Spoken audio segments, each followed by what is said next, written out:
Hey everybody, it's Christine Bertram, and I am coming to you live from the Hive on a Thursday night for our weekly Stampin' Time together. I think this might be my last Facebook Live class for you guys. We're going to be transitioning to the YouTube Live next week. So, gotta talk to you about that, you guys. Where are you at? Are you subscribed to my YouTube channel? Are you also setting your notifications so that you know when I go live? That's the million-dollar question. Hi, Mary Hartman from New Jersey. I was thinking about that now to see once where we're at with that. I know that we definitely hit, hi Karen Wetstein, hi Betty Pyle. I know that we definitely hit the 1,000 subscribers. We did that like a week and a half ago already. And what we're doing now is working towards 1,500. So, how are you guys doing with that? Ann Bellinger says, sure am. Feline Mays, hi from Oregon. Thanks for sharing. So, we are live. We are going to be doing the Splendid Thoughts class tonight, you guys. In a little bit, we'll get rocking and rolling with that. I do have some different things I want to chat with you about before we do that. Hi, Judy Immel. Hope you're doing well. Hi, Randy Schultz. So, yeah. Hi, Susan Hendricks. Hi, Linda Hall. Just like transitioned literally. Hi, Sandy Wicklander from Kidding Up. You guys aren't going to believe it, but yes, you will. You probably will. 400 cards today. Mom and I and Diane Bogenhagen stopped over for a little bit. Hi, Mary Carls. We prepped 400 for Fun Fold, so that's 100 people. Hi, Karen Cotton. Hi, Marcia Long. That means I did some math before this class so you guys could see once where we're at with numbers. Out of those 100, 91 are accounted for that I know of. A few more could be if I have not been on my email at all since maybe yesterday. So if you've recently signed up, then I don't have you on the list yet, but I still have some buffer here. So Vera says, we'll watch you make the cards and then watch the replay later to make. Long, busy day. Boyfriend is in the hospital, so daily visits with him as he heals from major emergency surgery. Oh, prayers and love and hugs to your boyfriend, Vera. Definitely, that makes sense. Hi, Penny Powell. How's your aunt fare in the storm? Penny, if you're asking about my aunt, are you asking about my aunt in the storm? Hi, Julie Bierschbach. Hi, Carmen Melendez. Hi, Donna Simmer. Hi, Deborah O'Brien. Hi, Becky. Hi, Kathy. Would not want to miss you. Yay. Hi, Sarah Mitchell. So my aunt, I'm not sure which aunt is down in the storm, but yes, wow, that storm rocked and rolled right through. Hi, Vicki Tillett. Hi, Lynn Beasley. Hi, Philly Cinto. Hi, Ethel King. Hi, France.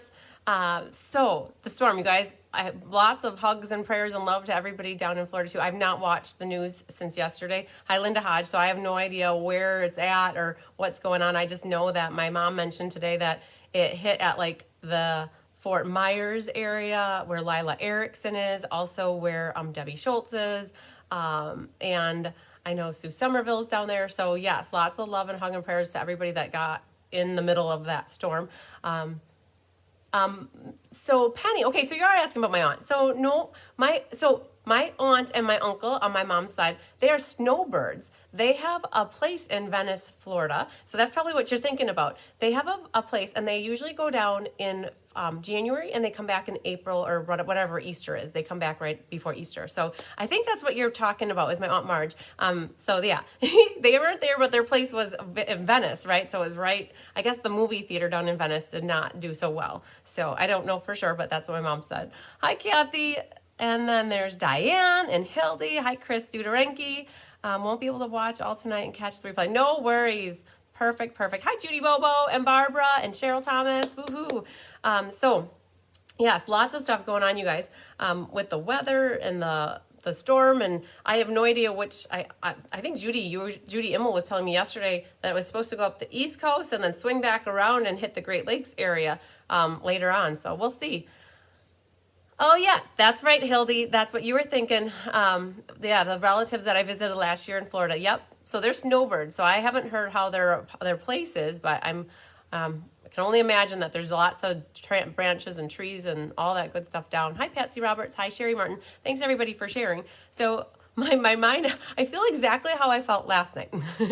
So you guys, yesterday we had a team here.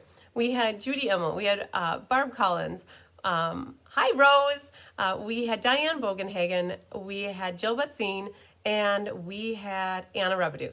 You guys, hi Tracy Gruby, we put together, so the card benefit is coming up this weekend. I think so, Judy. That's what Judy Immel told me, that it was supposed to go up the East Coast and then swing back around, and we were supposed to feel it from the east, is what I understood. So, North Carolina said, Barbara Gabi said North Carolina tomorrow. Yeah, so it's going up that way, and then what I understand is that I'm not the right person to ask, but that's what I heard, that it's supposed to swing back our way, and we're supposed to feel the after effects later. Hi, Patsy Hudson.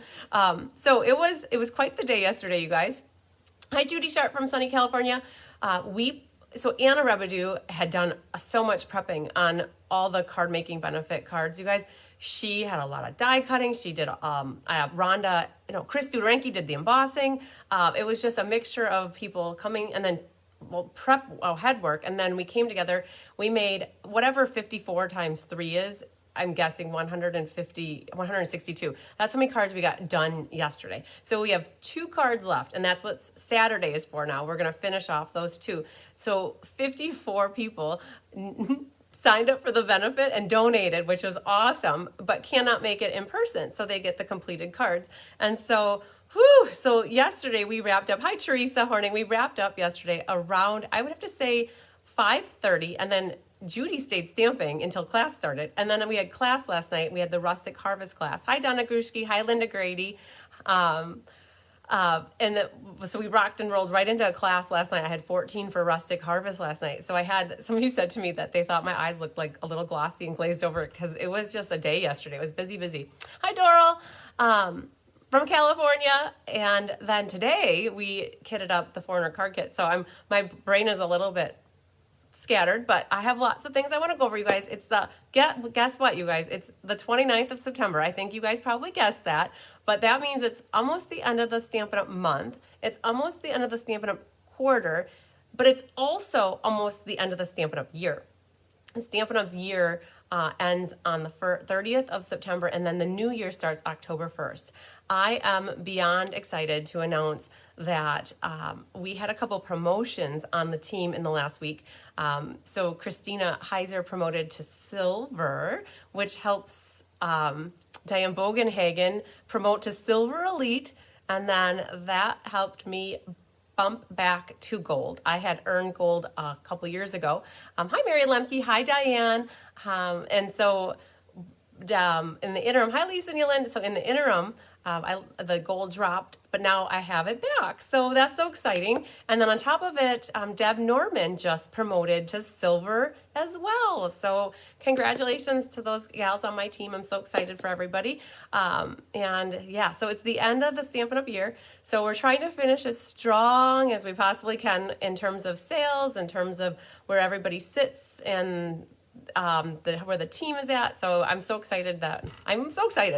So yay for gold is right, Rose. Yay, I got it. Yay. So I think it's been about maybe a good year and a half or something like that since maybe it was even 2 years. I can't remember what year Naughty Nancy had it, but we got it back. So yay. Good stuff. And so we're pretty much, hi, Christine Domino. Hi, Pat Thomas. Yes, congratulations to everybody. Barb Collins joined the team last week, which was awesome. And then on top of it, back to back, she signed up for going to On Stage in Indianapolis and is going on the bus with us. So we have about 47 people on the bus now going to Indianapolis. I still have spots for about 4 more people in case anybody from the Green Bay to Milwaukee area is looking to catch a ride down to Indy. We can make that happen. Yeah, we did. You guys, I see all the congratulations and the awesomeness coming in. So that's awesome. So I did want to say that I think the team is pretty much where they're at. And I do have a few people waiting in the wings that want to join the team. I don't know if you guys heard, but there's going to be a sign-on special with Stampin' Up! On Tuesday. So this would apply to people. I'm going to plug this in just in case I don't go dead. Hopefully that doesn't mess anything up.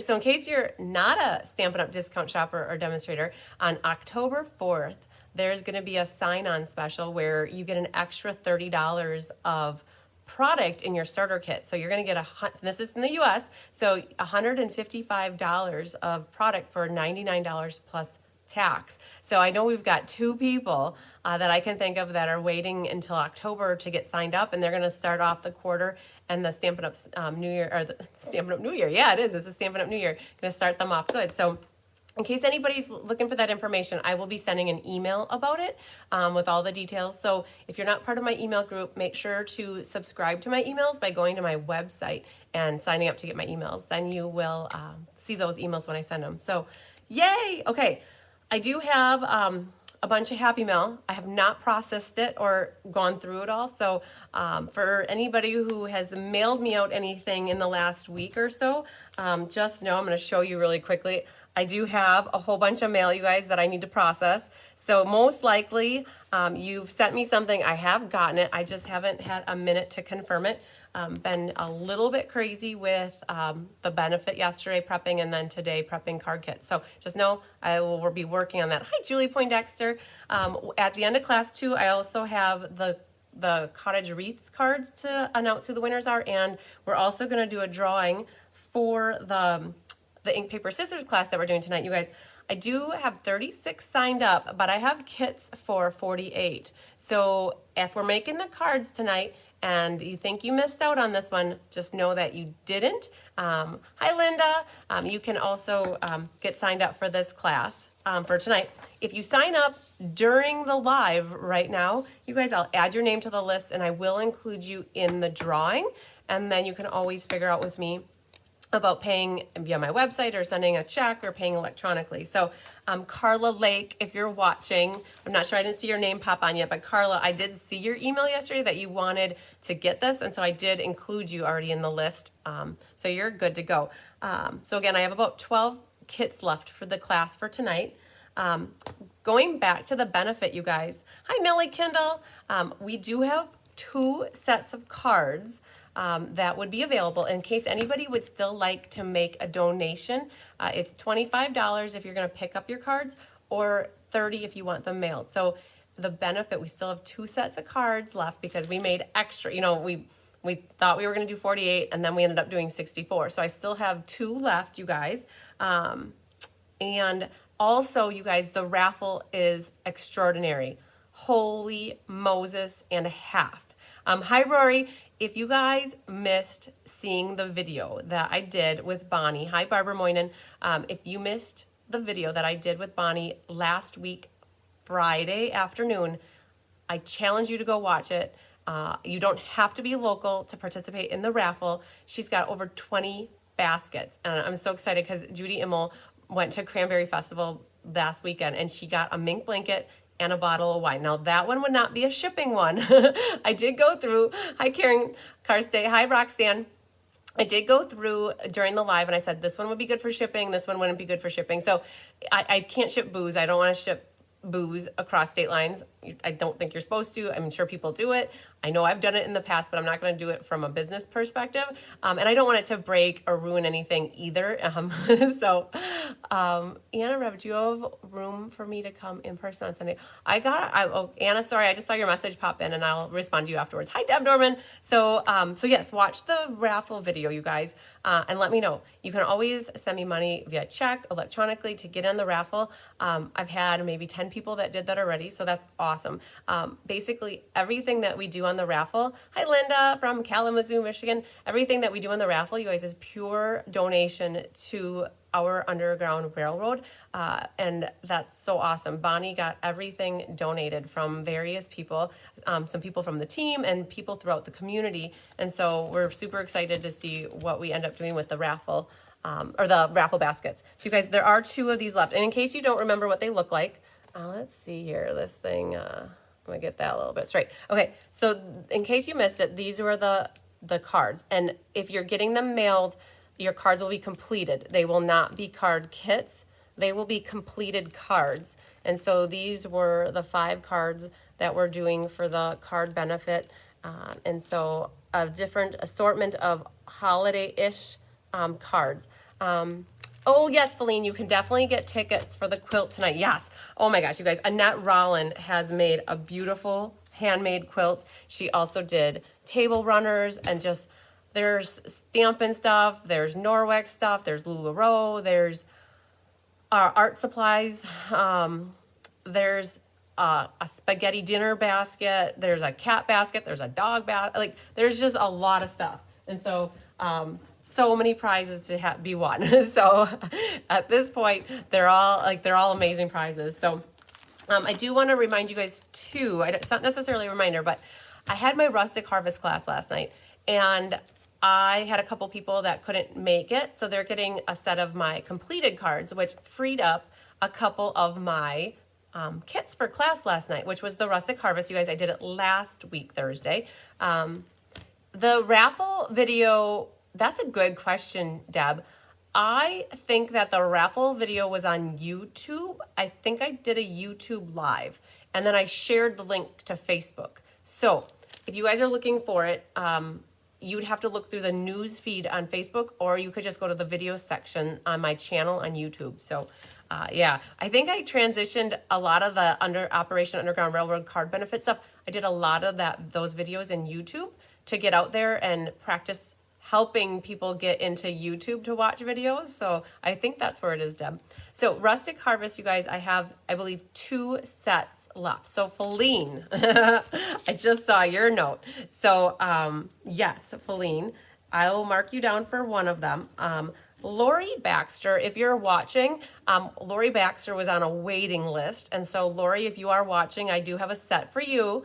I have a set for Feline, and now I still have one left. I'll show you the cards really quick, and I'm sure that the first person that I see comments is going to get them, because I would like to think that that'll happen really fast. That usually is what happens. So you guys, this video was what we did last week, Thursday, during my live. I absolutely loved these Rustic Harvest cards, and these were the other 2. So again, I have one set of these left now. Feline, I have you on here. We will figure out, because you have a package going out tomorrow, and we can figure out a way to save on some shipping. Because whenever I can consolidate packages, you guys, I can save on shipping for us. Okay, so I was talking earlier today, or I was talking a little bit about what we did earlier today. We kitted up the fun folds. And so next week, Thursday, so what you guys can expect next Thursday for the live are the fun folds. Oh man, I don't know. We made it through the day. There's a lot of bits and parts and pieces and moving parts, you guys. I do realize I did cut one paper. I should say, hi, Carol Engelbrecht from South Dakota. Carol, you have a package going out tomorrow with your picture frame that I have for you. So, but the fun folds, you guys, I do realize there's one piece that I forgot to cut a 1/2 inch off. So we're going to talk about that, and please be watching for the email that explains that which card needs to get cut a 1/2 inch off, you guys. Completely got them all kitted up, and I'm like, oh, I think I forgot to cut a 1/2 inch off of the bottom of that, like, one piece. And I'm like, nothing that we can't fix, that you guys, pull out those trimmers and cut paper yourself. We're going to make you do a little work for this card, but it's just cutting off a 1/2 inch. So watch for that, and I'll explain it too when I show the card. So after the math was done, I believe I have 9 or slightly less than 9 left of fun folds. So yeah, Diane is like, got out of here in one piece. Hi, Elaine Rebeck. So let me just split this down, you guys. So if you still want to sign up for fun folds in person, I have it next Wednesday, Friday nights, and then Saturday morning or Thursday, the 6th at 6 p.m. via YouTube Live, okay? So it's going to take a little transitioning to get us used to I'm going to be live in YouTube versus Facebook, but it's starting on Tuesday with Soft Seedlings, you guys. All right, so fun fold, this one, not sure. I've been calling this like a little dongle-y thing just hanging on here. Yes, Melanie, you will definitely use the extra 1/2 inch. I know you like the scraps. So the paper, I love it. When you were here last time, I gave you a bunch. So this is one fun fold, you guys. These bats. So Tammy Sikolik, you guys, she cut out 100 of each of these bats for you. Plus she cut out 100 moons. She cut out all the houses. Tammy did all the die cutting on this card for you guys, or all of these cards, I should say. Rhonda Ayers helped me with the embossing. So you guys, we're going to make this one next week. I completely messed mine up. You can see here, I had to take it apart. So you guys, I'm going to warn you ahead of time. You're going to be getting these kits mailed to you. A bunch of you, they're going out tomorrow. Don't get glue happy. If you glue these panels down before you glue these little flaps, you're not going to be happy. You're going to rip your card apart like I had to do on my sample. So just forewarning everybody who gets this class from me that you're going to want to get glue happy, but you're going to have to remember to glue this tab. And I'm telling you this now because you're going to instinctively get this kit from me on Monday or Tuesday. And you're not going to look at the PDF and you're not going to have the video yet. And you're going to want to glue these panels down, but you have to make sure you get these tabs. So just heed my warning, okay? So this one too, you guys, you're going to get like excited to start gluing, and there is a mix in it. I left 2 messages saying I want the fun. Was you see my message? No, Carol Engelbrecht, I didn't see your message. But we can make sure, I had mentioned in case anybody emailed me in the last day or two, I have been not in my emails because we made 160 cards yesterday and then kitted up 400 cards today. So Carol, if you emailed me, anybody, I'm working on emails after work, after class tonight. But Carol, now that I got you, you're on my list to get a Fun Folds. Okay, so gotcha. Okay, yay, fingers crossed. I got you on my list. We'll make sure you get transferred over. Not sure where your messages are when you say messengers. Oh, thanks, Lynn Beasley. Yeah, the helpers are amazing. You guys, depending on if you leave me voicemail, I don't check voicemail very often. I do see missed calls and then I call people back. But anyways, we were talking about this guy. If you get this and want to get glue happy, I think you might want to wait because I want to show you that mechanism, right? So you're going to get your kit and if you've never made a card like this, you might want to watch the video next Thursday. The PDF I'm going to write is not going to explain it very well. I can already try to think about how I'm going to explain that, but it's going to be good to watch the video. And then this one is easy peasy. When you look at the other two, this is just gluing sides together. So this one's great. Hi, Carolyn Johnston. Carolyn, guess what? I'm not in Canada. I may sound like I'm from up north, but I have a gal. Her name is Rose. She's watching right now. Rose, I'm not sure if you're still watching, but Carolyn Johnston is asking for somebody in Canada. And so, Carolyn, I would recommend Rose Coleman. She is watching, but otherwise you can look up Rose Coleman, and she would be your the gal that I would recommend you find in Canada to help you with your Stampin' needs. So, yay! Hi, Faye Godby. Okay, and then lastly here we have it's like a shadow box using the Perched in a Tree, you guys. And so this is the one that opens up. I needed to cut off, so this one right here, you guys, you're going to have to cut off a 1/2 inch on the bottom. So just forewarning right now that I forgot. I definitely did. Oh, Penny Powell watches Rose, yay. So you definitely want to cut, France says that Rose is amazing. Yes, she definitely is. So you guys, this 1/2 inch needs to get cut off on the bottom. So just a little, hi Jamie Tafoya. So that's Fun Folds. We have about 8 left now. Yeah, look at you, Rose. Rose, I'm not sure if you're still watching, but you're getting lots of like shout outs and calls out. So yay. Okay, these are the cards we're gonna make tonight, you guys. But one more card class I want to share with you.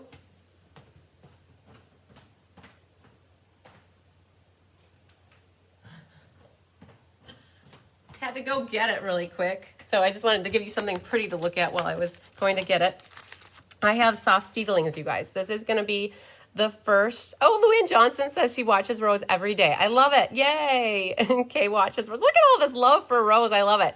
So Carolyn, you would be it would be a great decision to look up where Rose is at and see if she can help you.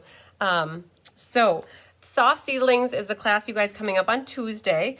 And it is at 1 p.m. And these are the cards, you guys.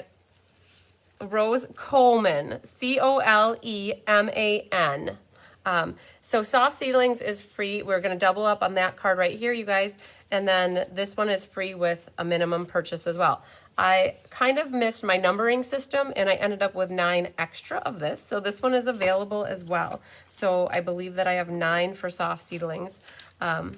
Okay, Linda Johnson said she watches Rose as well, and she wrote her name in the comments.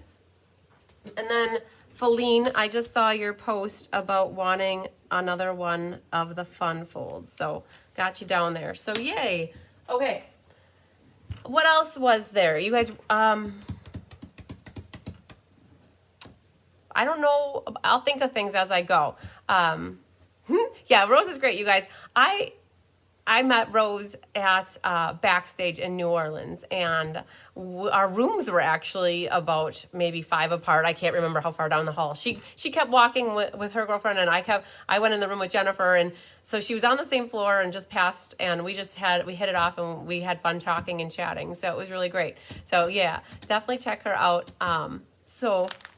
Oh, Rose is still watching. Yay, she's blushing. Yay, I love it.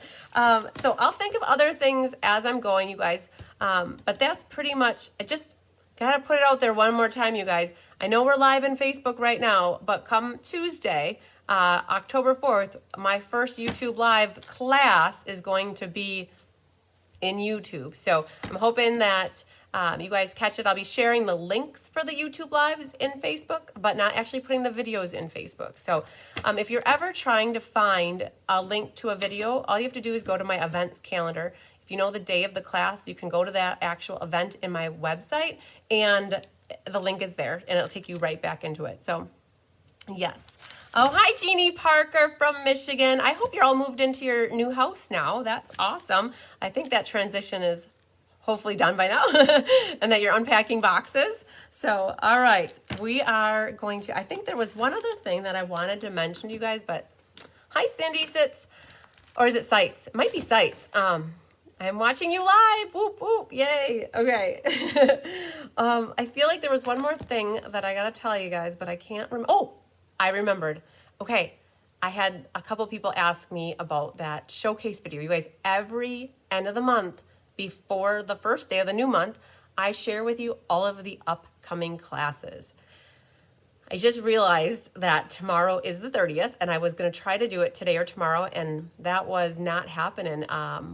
It was beyond hectic and crazy busy. Hi, Cindy. And so setting up the craft room. Okay, I bet that's exciting and fun, Jeannie. Yay. So I promise tomorrow I will be doing my my Facebook Live. I will do it via Facebook Live. It's going to be the October card showcase, and I have so many cards to show you guys, with all the classes coming up. So I don't know if you caught it that I designed with Carissa on Sunday and Monday. We spent about 24 hours together. We designed 20 cards, you guys. Oh, like it was a crafter math when it was all said and done. And the good thing is I got to leave and go home because I went over by Carissa. And then I think on Monday night she spent some time cleaning up. But you guys, we designed, and I will share all these cards with you, even if the class is in October. Let's say it's in November. Hi, Karen Cotton. Jeannie Parker is in Muskegon, Michigan. So if you're close by to her, I know that they have a great community of stampers out there that, you know, that get together. Not to put it out there for Jeannie, but you guys can figure that out. But yeah, amazing gals out in Michigan. So we designed the 4 Stamp-A-Stat cards for November, the 4 Sweet Candy Cane Christmas cards for October. We got the Gnomes class done for ink, paper, scissors. We got 8 Wonderful World ad hoc new class, not even on the calendar cards done. We got Card Buffet done. We got a bingo card designed that is Monday night. And wow, I think that might be it. That was a lot though. It was, paper was flying, you guys. So yeah, it was good. It was good. So all of October is pretty much set and ready to go. And we've got a lot of November done too. So very exciting. So whoop, whoop is right. Yeah. Okay. So you guys, we are going to be doing ink, paper, scissors tonight. Ink, paper, scissors is the class that includes a goodie bag every single month. So the class has a little bit higher price point, but it includes designer series paper, it includes a roll of ribbon, and it includes embellishment. And then it includes the 4 card kits. And I love, oh, I love it. I don't love it. I don't know what's the right word for it, but when a couple people have done this to me, Linda Hindi wants a fun fold. Yes, Linda. Let me grab that really quick. Linda. I'll write it down so I have it. Yeah, we were busy. So I love it when I have your address, but Linda, you should still follow up with an email, and we'll make sure we get it in writing, like that writing. So I always love it isn't the right word, but I love it when it's happened to me a few times at least, where somebody who got an ink, paper, scissors asked me, well, where's the designer paper? Where are the ribbons, the embellishments? Because you open up the envelope, and normally you get all that stuff in your envelope for me, but I'm like, it's actually in your goodie bag. And it's like, and they're like, oh, duh. Like, and so it makes me feel good that I didn't forget something when somebody asks me for something, because generally we don't forget a lot of things, but when you're kidding up and the envelopes are being slid in, a gem might fall out, and we go back and we will find wherever that gem goes in the envelope. Hi, Jean Turbolegger. Yeah, Judy Bobo. How did I ever have a 9-to-5 job? Somebody said that to me yesterday, and I'm like, I have no idea. I have no idea how the 9-to-5 job fit into my life at all. I can't even tell you. I don't even think back to having a day job. I do every now and then think about, well, I have, my mom says it all the time when we talk about it, is that the one thing she likes the best is that, like when she would be here helping me kit up while I was in a work meeting, I'd have my headset on, and then sometimes I didn't have my headset on, but then like she would hear the conversation, and so she didn't have to listen to my coworkers on the, so anyways, yeah, mom was happy. So anyways, yes. Okay. So back to ink, paper, scissors. This is the class where you get your everything that is designer paper, ribbon, or embellishment in your goodie bag. You do have to cut your own, or you have to use your gems. They're not in your envelope. So just know that when you're putting these cards together, what we're going to do is Diane Bogenhagen brought back her set. I had given her ink, paper, scissors, and she brought it back so I could, oh, Carol Engelbrecht, I just got your message that you forgot to hit send. That happens all the time. So I'm sure I'll get your message now. So thank you for hitting the send button. That's awesome. So we're going to cut the paper together, you guys, the designer paper. The feedback that I get on this class is it helps you guys and forces you guys to get out and cut paper. And so that's why I go through this. Generally, when you get kits from me, everything's already cut. Everything's embossed, die cut. Everything is scored. And so this is a class where you got to get your cutter out and start cutting paper with me. So that's the first thing that we do. And I think we're ready to do that, except for I am going to show you where in the mini catalog you guys can find this one. So the Splendid Thoughts is in the mini catalog, page 64 to 65. Right here is where you can find all the stuff that we're working with tonight. So it's the Splendid Day Suite, but it's called Splendid Thoughts for the bundle. And it has a stamp set and dies, has these little trinkets. It has some of the green soft seafoam ribbon. Now, I did a tip Tuesday a few weeks ago on how you can color this ribbon, and that's why I have some of it red already, but we're gonna be coloring more of it tonight. And then it has all the designer paper on the bottom here. So that's where you can find it in case you want to get more of anything. All right, so let's look at the cards here really quick. So we're going to be cutting the designer paper for these. So yeah, make sure you get in your goodie bag, and we'll pull that out. So this is what your goodie bag looks like and your card kit. So I have extra kits. So I have 12 sets of kits left. In case anybody still wants to sign up, I can definitely get the paper and the ribbon and the embellishments, no problem. So you have a whole pack of trinkets. So Cindy, I get my catalog spiral bound at a local shop. It's called Minuteman Press. I know Staples we used to have a Staples, you guys, this is really shiny foil. We used to have a Staples here in town. The Staples closed down, but before I went to Minuteman Press, we would take it to Staples. Oh, Penny Powell would take a kit. Yay, Penny, I'm writing your name right on my slip of 10 here, or 12. So we'll get that for you. I got that written down. You guys, this is the stamp set. This is the dies. So just know Anna did all the die cutting for these guys. So thank you to Anna for helping on this one. All the little bits and parts primarily came out of this kit. There were some other things like the stylish shapes that were used, like for the circles here, stylish shapes. The stitched greenery was used back here. So there were some other add-on things that got brought in, but primarily everything did come out of this bundle. And then in your card kits, you guys, like that's where all your bits and parts are gonna be, except for, you know, the ribbon is separate, the trinkets are not in, and then your designer paper's here. So the paper is so pretty, you guys. So you got this quarter pack here, and we're gonna be using this. You're gonna have leftovers then as well to make more cards or to decorate your envelopes if you like.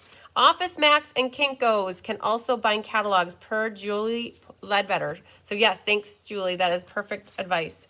Those two would be good ones too. So here's this side with the fresh freesia. Oh man, that one hurts your eyes. Oh, you can actually kind of see me in the foil there. Look at that, there we are. All right, and then we have these guys. So what we wanna do is cut our designer series paper. So maybe let's start with an easy one. And we'll work our way up to something harder. So this one right here, you guys, is pretty easy. We're gonna look for that soft seafoam paper, which is this one right here. So grab that sheet out, and there is no pattern really to this paper. Like these leafy things go every which way. So what we ultimately wanna do is we wanna cut this back mat right here, and that is a 5 by 3 3/4. And then we also have, there's a little tan piece back here. And that little tan piece is actually the back side of one of these pieces right here. It's that one. And so thank you again to Diane Bogenhagen for letting me have her pack back so that I can chop it up and have it all ready for her. Hi, Sherry Martin. Thank you so much. I'll add you to the list to get one of these classes as well. So yay, now we're down to 10. So Mom and I kitted up these cards a while back, and we weren't sure how many we needed, so we did kit up plenty. So we're gonna start first on, I'll get this out of the cellophane so it's not so glary. So we're gonna do this back piece first. So you guys, this is the Stampin' Up Trimmer. There is an arm that pulls out, and it allows you to go up to 17 inches. And so I'm gonna slide that underneath my light stand here. So we had said 5 by 3 3/4. So I'm gonna do my first cut at 5. So cut it at 5. And then this is a scrap. You could, in essence, use it. 36 is perfect, Sherry Martin. Yep, 36. You could use it along the bottom, or if you want to stamp an image here, you could. So, but regardless, this is a scrap. We cut it at 5, and now we want to turn our paper either counter or clockwise. And then we're gonna do 3 3/4. So we had Lucky Hen the other night in person, and sometimes when you have a number that's high, like 3 3/4, 3 7/8. Hi, Deanna Stell. I told people work at the 4 and then come back, right? So if you have 3 3/4, I'd say go to the 4 and come back versus starting at 3 and going out. It's really hard to see these little tick marks, and so Stampin' Up actually has on here to the 32nd, I think, up there. But I don't usually work in 30 seconds. I usually use 8ths or 16ths, but 3 3/4. So I would go to the 4 and come back a quarter. So you're gonna go to the 4 and come back a quarter. And you're gonna cut that. This is a scrap. And what we're gonna do is that goes for that piece right there. Now we need this tan piece. And the tan piece is, it's 4 by 1.5, okay? So if you want to be strategic about your cutting and not cut off pieces, you could do something like this. So it's 4 and then by 1.5. Thanks for sharing, Bonnie. Make sure the ladybug is upright. Oh, good call. There's a ladybug right there per Sandy Wicklander. There's a ladybug. So in Diane's piece, there's no ladybug. So good call. If I would have cut it, this one, there would have been a ladybug. Sorry, Diane, your ladybug's not going on your card. I didn't even know, Sandy, I didn't even know there was a ladybug on there. But super cool, good advice. So for those that are watching and then gonna do later, just know there's a ladybug. So if you wanna be strategic about your cutting and not cut off strips, this one, what you could do is you need 4 by 1.5. So you could cut at 4 and go to 1.5, right? And then turn your paper and set it up at 1.5, which is right there. And then cut down to 4.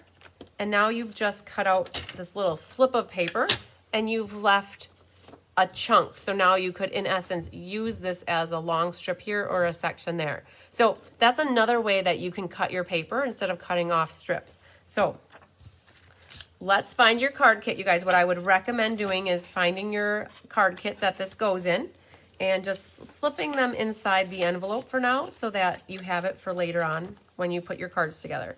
So that one's done. Now let's go to another easy one. This one's easy. Not that they're hard, it's just that the other ones are more fun folds and we gotta have our lady brains going good for that, my lady brain going good for that. So these 2 pieces of designer paper here, you guys, let's pull those sheets out as well. Paper over here. So that involves this piece, and on the back side, look at that, it's the reverse, right? Reverse, reverse. So let's see what size it is. It's 3 inches, and then it's by, I believe it was 4 1/4. Let's just double check. Yeah, it's 4 1/4. And so basically this is a 3 by 3 section and that's a 1 1/4 section, but we're 3 inches high. Okay, so we're gonna cut this. Hi, Marcia Coolibert. I sure do. Do you want to confirm if you'd like a kit? I would definitely sign you up for one. So 3 inches. So let's cut our 3 inches. All right, so scrap. You could use this for your envelope flap if you wanted. So we have our 3 inches, right? So that's how high it is. But now we have a 3 inch section and we have a 1 1/4 inch section.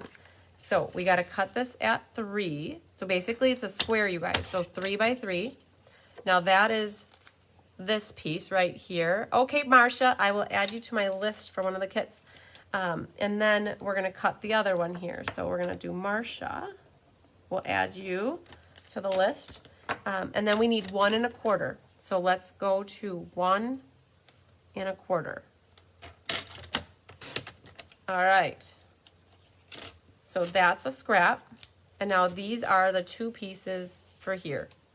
And in your kit, you guys will have what I call a sacrificial lamb. That's a piece of green that covers up the seam.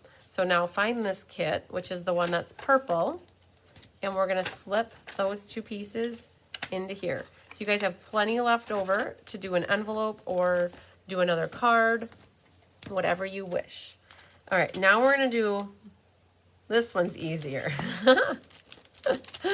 I'm working backwards, what's easy in my head. So this one is easy, it just has a lot of pieces. It's your fun fold, you guys. So again, this is in your card kit. We're gonna make it together as a group, but right now we're gonna cut this paper. This one's easy. Use your dice for the perfect. Okay, so this one is a 5 1/4 by 4. So let's find that piece in here. So you're gonna have to flip it over. And it's, so these 2 look very similar, you guys, but there is a difference. This one's dark and this one's light. So we need this piece. And then if you look at this though, the other side is what was used on that. So you want to grab out both of them, okay? So grab out both and we're going to do one and then we'll do the other. So this was 5 1/4 by 4. If you look at it, there is a direction to me. This looks like it goes up like that. So when I cut it, I want to make sure I get this section like this. So I'm going to turn it this way and cut at 5 1/4. And then I'm going to flip it back this way and go to 4 inches. Hi, Elizabeth Fisher. Better late than never. All right, so you guys, that is your back panel piece here. All right, now you have 4 panels that go here. You guys, I even made a mistake when I was doing mine. Look at that. I cut it and I cut it too. I cut the seam wrong. So I still went with it and I glued it together. So it just goes to show you that I cut things wrong too. All right, so this one, the panels are 1 1/2 inches each. 1 1/2 times 4 equals 6. So you're actually going to use up the whole length of this. And we're going to make it 5 1/4 high. All right, so there's not going to be a lot wasted on here. So I'm going to turn it this way. And I want to cut off this top part because I want to keep the lines going on here. That's really shiny. Let's do that. So 5 1/4 high, right? So we're only cutting off a 3/4 inch strip. You guys use that for something else later in life. And now we need 4 panels that are 1 1/2 each, right? So we can go about this different ways. So the main thing I want to tell you guys is you want to keep these in order because this is going to create your scene on the inside, right? So the first one is going to be 1 1/2. So we're going to do that one first. And then we're going to do 1 1/2. And then 1 1/2 is the last one right here. So those are your 4 panels, okay? So try to keep them in order so that when you glue them in order. I accidentally glued mine out of order and I had to pull it off, and yep, it was a hot mess, you guys. Just know too that when we get to it, there is gonna be a little bit of overhang here. I like that because when you shut the card, you have that nice 1/8 inch border all the way around. If you cut it to be exactly the length of whatever this edge here is, you're gonna have extra of the clips of coral showing through the back. So that was intentional. All right, so I'm gonna layer these very nicely for Diane in order. So left is on top and then it goes left to right. And now what we're gonna do is find the card kit where this one goes, and it looks like that. And we're just going to put these in here for Diane so she has them in the right card kit. And then you guys, we have 1 left. So the last one. How many of you guys, thanks for sharing, Deb Norman, thanks for sharing, Marcia Coolbert, I appreciate it. How many of you guys watched Kelly do her Technique Thursday? I think it was last week, actually. She went through the process of how you're gonna cut your ingles. So in case you guys, because I mailed these, those who had registered early got these kits mailed out to them like the week before last. So you could have had it already. So Kelly did a little Technique Thursday showing how to cut these diagonals. So the piece of paper that's left is this one. So all this other stuff here, you guys, is extra for you to make lots of pretty things with. And it's actually not so complicated. For this, it looks complicated, but it's really not. It's just a 5 1/4 by 4, and you cut it diagonally. So let's start with the 5 1/4 by 4 because that's, I think, easy. Look at the paper. You can see that some of it is a little darker, some's a little lighter. Figure out what part you want and then go from there. So I'm going to do, it's 5 1/4 by 4. So I'm going to cut my 4 inch off first, leaving this piece, and then 5 1/4. So flip it horizontal and then cut at 5 1/4. So scrap here. Now, you have 2 ways you can cut your paper. You can cut it diagonally this way, or you can cut it diagonally that way. I don't really think it makes that big of a difference. How it's gonna come down to is which side your foil is gonna be on. So if you see, this is gonna be really shiny. If you cut your foil like this diagonally, you're gonna have this diagonal, like the foil is gonna be on the left side, and then when it flips, it's gonna be on this side. If you wanna see your foil on the right, you need to cut it diagonally from this side, and then this side will flip and you'll have it on this side. Horse a piece, a dime a dozen, you know the saying, it doesn't really matter per se. The other thing that's gonna make a difference too is one of these flaps. So when I made my samples, I did both. I didn't wanna see all the foil, so I did put that flap over the top on this side. But if you end up with your foil on this side, you could always put that flap underneath and bring the non-foily flap over. So if you're working on making another one of these cards using other designer paper, you might need to take that into consideration. But for this one, I don't think it really matters. I did like my trinket that was over the top of the non-foily piece because it was shiny and then shiny's over here. So it kind of separated them. Your call. I'm gonna go and do it like the sample here just because that's what we have in front of us. So I wanna cut my diagonal. So I'm gonna hold this on here. I'm gonna cut diagonally from here to here. So when I put this in my trimmer, I know I need to cut this way. So I'm gonna find where the groove is right here. Take that groove, get your corner there, and now get your groove here. And now Stella got her groove back on. Just kidding. So once you look at them both, it's like look left, right, left. So when you start, then look and then go back, because sometimes when you're lining this one up, the top one might move on you. So just speaking from experience, that's how it kind of usually goes. And then the other thing with cutting designer paper in a track thing like this, I never start at the top of the paper when you're cutting a corner. You will catch the corner and squish it, and then it kind of curls or rumples your corner. So when I set this down, I put my little track blade thing down a little bit, and then I go up, and then I bring it down. So go up, and now when you go down, you're already starting into the paper. You're not gonna catch the corner. So boom, just like that, you guys. And so now you can flip these over and you've got your triangle pieces ready to go. I hope that made sense. So you might have watched Kelly do that for Technique Thursday already, and you might already have known that. So the other thing too that I want to talk to you guys about, and I think that I set my sample up good. Okay, I did. So let's put these in Diane's kit, and I'm looking and looking and looking here. I just noticed. So you guys, I kit my samples up for online class. I do that way in advance. I probably did these a while ago. And apparently you guys get to see it twice, because I did Diane's, but we're going to do mine now. And so we want the foil here. So back to left, right, left. So look up here, look down here, and then make sure you didn't move up there. Putting your blade down about a 1/2 inch, going up, and then going down. And so there we go. So now life is good. I've got mine set, and that's good. All right. Hi, Shirley Malarkey. You're not late. We're just cutting our paper. So I'm going to leave my cutter out, because we're going to actually start with this card, because it involves more cutting for you guys. So what you can do though, your kits should be complete now. The only thing that they're missing is the ribbon and the trinkets, which are in your goodie bag. Ha ha ha. I love tricking people. You guys, so the people that have asked me about this, you'll know who you are when you're listening to this, because I loved it, because I'm like, no, they're in your goodie bag. And it felt so good to not have forgotten something.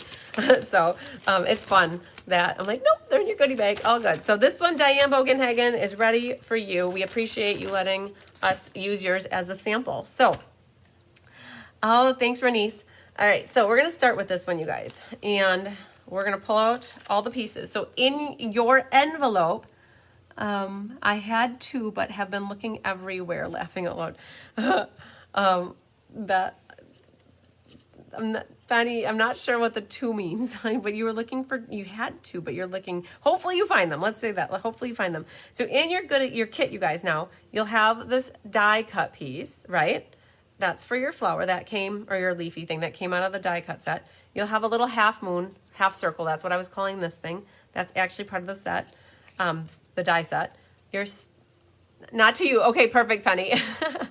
Then you'll have your stylish shaped circle. Then you'll have your triangles here. So I want that one this way and this one that way. You'll have your trinkets. Now get them out of your goodie bag, you guys. I left a trinket in here for me. I pulled my ribbon here, which will color momentarily. You'll have a piece of white, which is for in your pocket. Fanny, I'm good. Thanks. I'm glad you clarified, because I'm like, I don't know what she's talking about. All right. So I don't think we need the arm here. So I'm going to actually make this smaller. All right.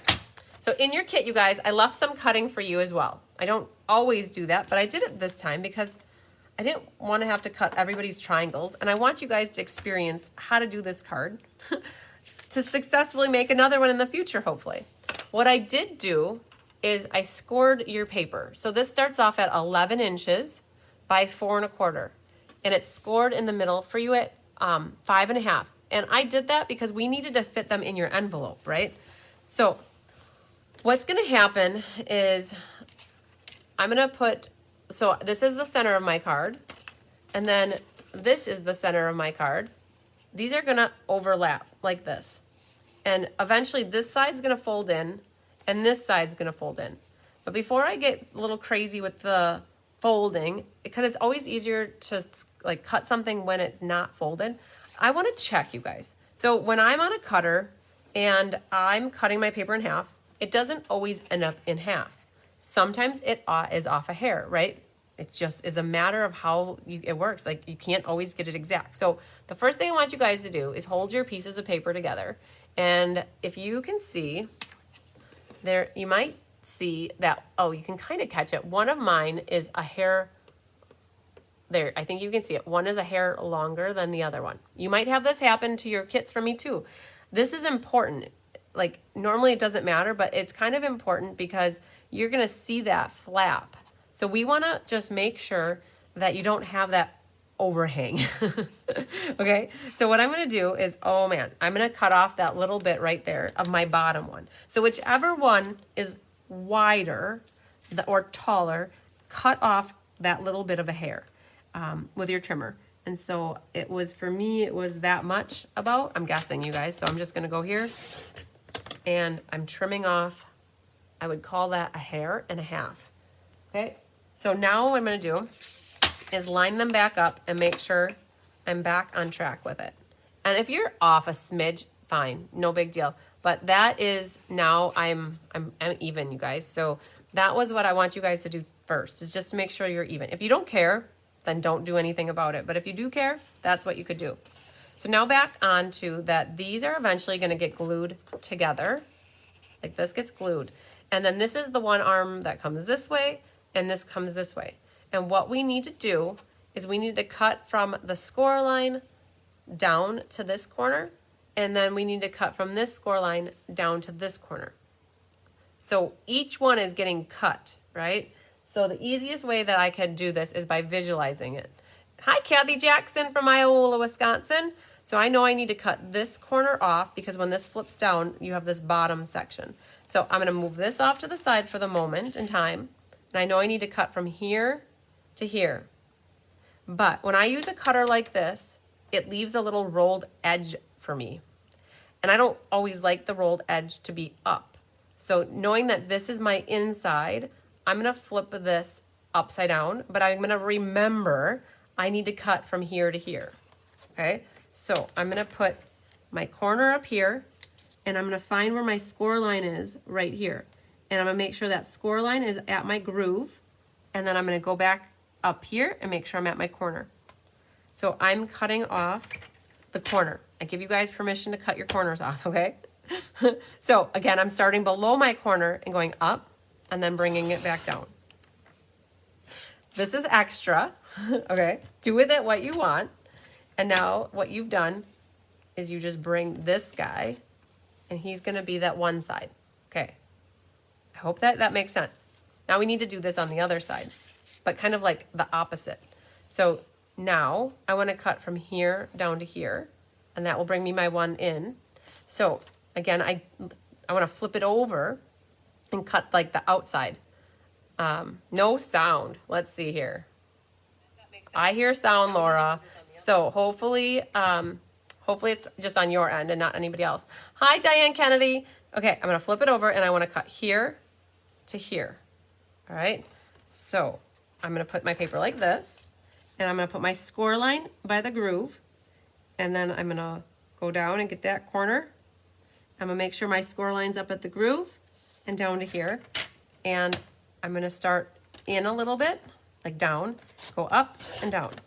Another extra corner, you guys. Put these on a card, do something with them, make something pretty. Extra paper for you. Scraps. Yay. All right. So I think I can officially retire the trimmer for the night until I forget that I need to do something else with it.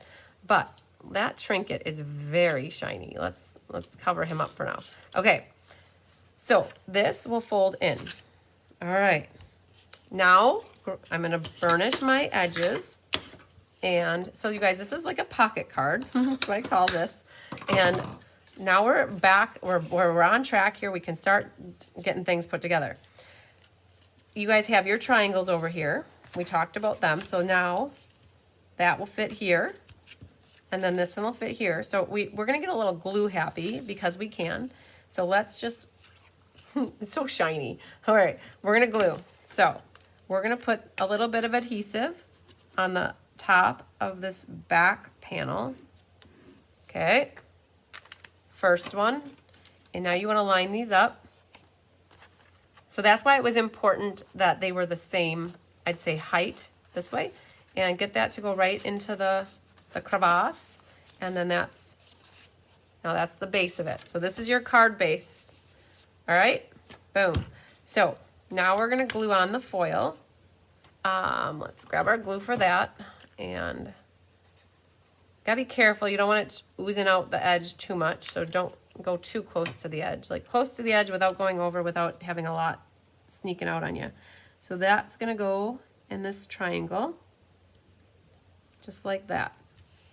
Now, the other triangle can get glued, so that one will go here. Now, foil doesn't like glue so much. It's, yeah, I'll be honest with you, foil is really slippery with liquid glue. I'm gonna actually opt to do some tear and tape here, because I think that the adhesive will stick a lot better right off the bat. Foil has this, it's like slips around. So it's like shiny paper doesn't like to attract, it doesn't absorb in. So we're just gonna do the tear and tape. Now, though, because of the tear and tape, you don't have wiggle room. You can't move it back and forth. But it's gonna stick a lot better. So we're just gonna be very careful when we set this down. We're gonna line up that edge, we're gonna line up this edge, and before we drop it down, we're gonna make sure we got everything lined up. All right, so you got your panels glued on. So now you have a choice. Do you want the foil up? Do you want the foil down? What's your call? But once you decide, what we're gonna do is put a little bit of tear and tape along the bottom edge here, as close to the bottom as you can get it. And what's going to happen is that bottom, the triangle, the bottom of the triangle here is going to adhere to that. All right, so nice. So that's creating our pocket. Now you got to be careful here. You can't put tear and tape across the whole bottom, because you'll see it stick out on this side. So, and the other thing is you can't put any tear and tape here or any glue here, because it'll stick down.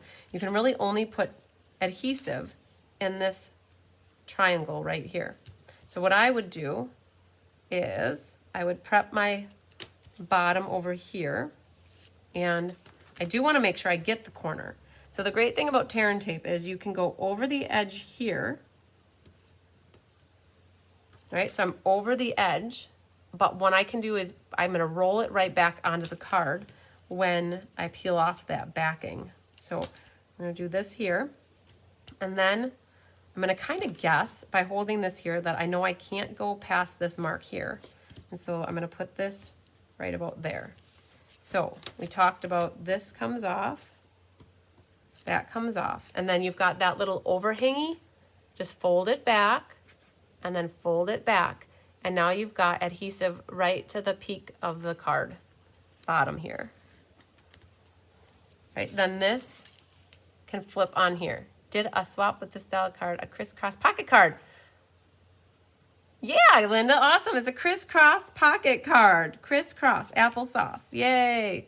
All right, you guys, that's not too crazy, is it? When we break it down piece by piece, then this little guy is gonna go in the middle here. Your tear and tape, if you use that 1/4 inch tear and tape, mine is 1/4 inch, so that's why I made the card the size I did from the inside, because you still get about that 1/8 inch margin when you use that 1/4 inch tear and tape in there. All right, so we gotta get some ink out. We gotta get ink on our fingers, you guys. So it looks like I have here on my sample, that little thingy, this little leaf, that, scientific words here, guys. Let's celebrate. And then on the inside, I put much love in your new life together.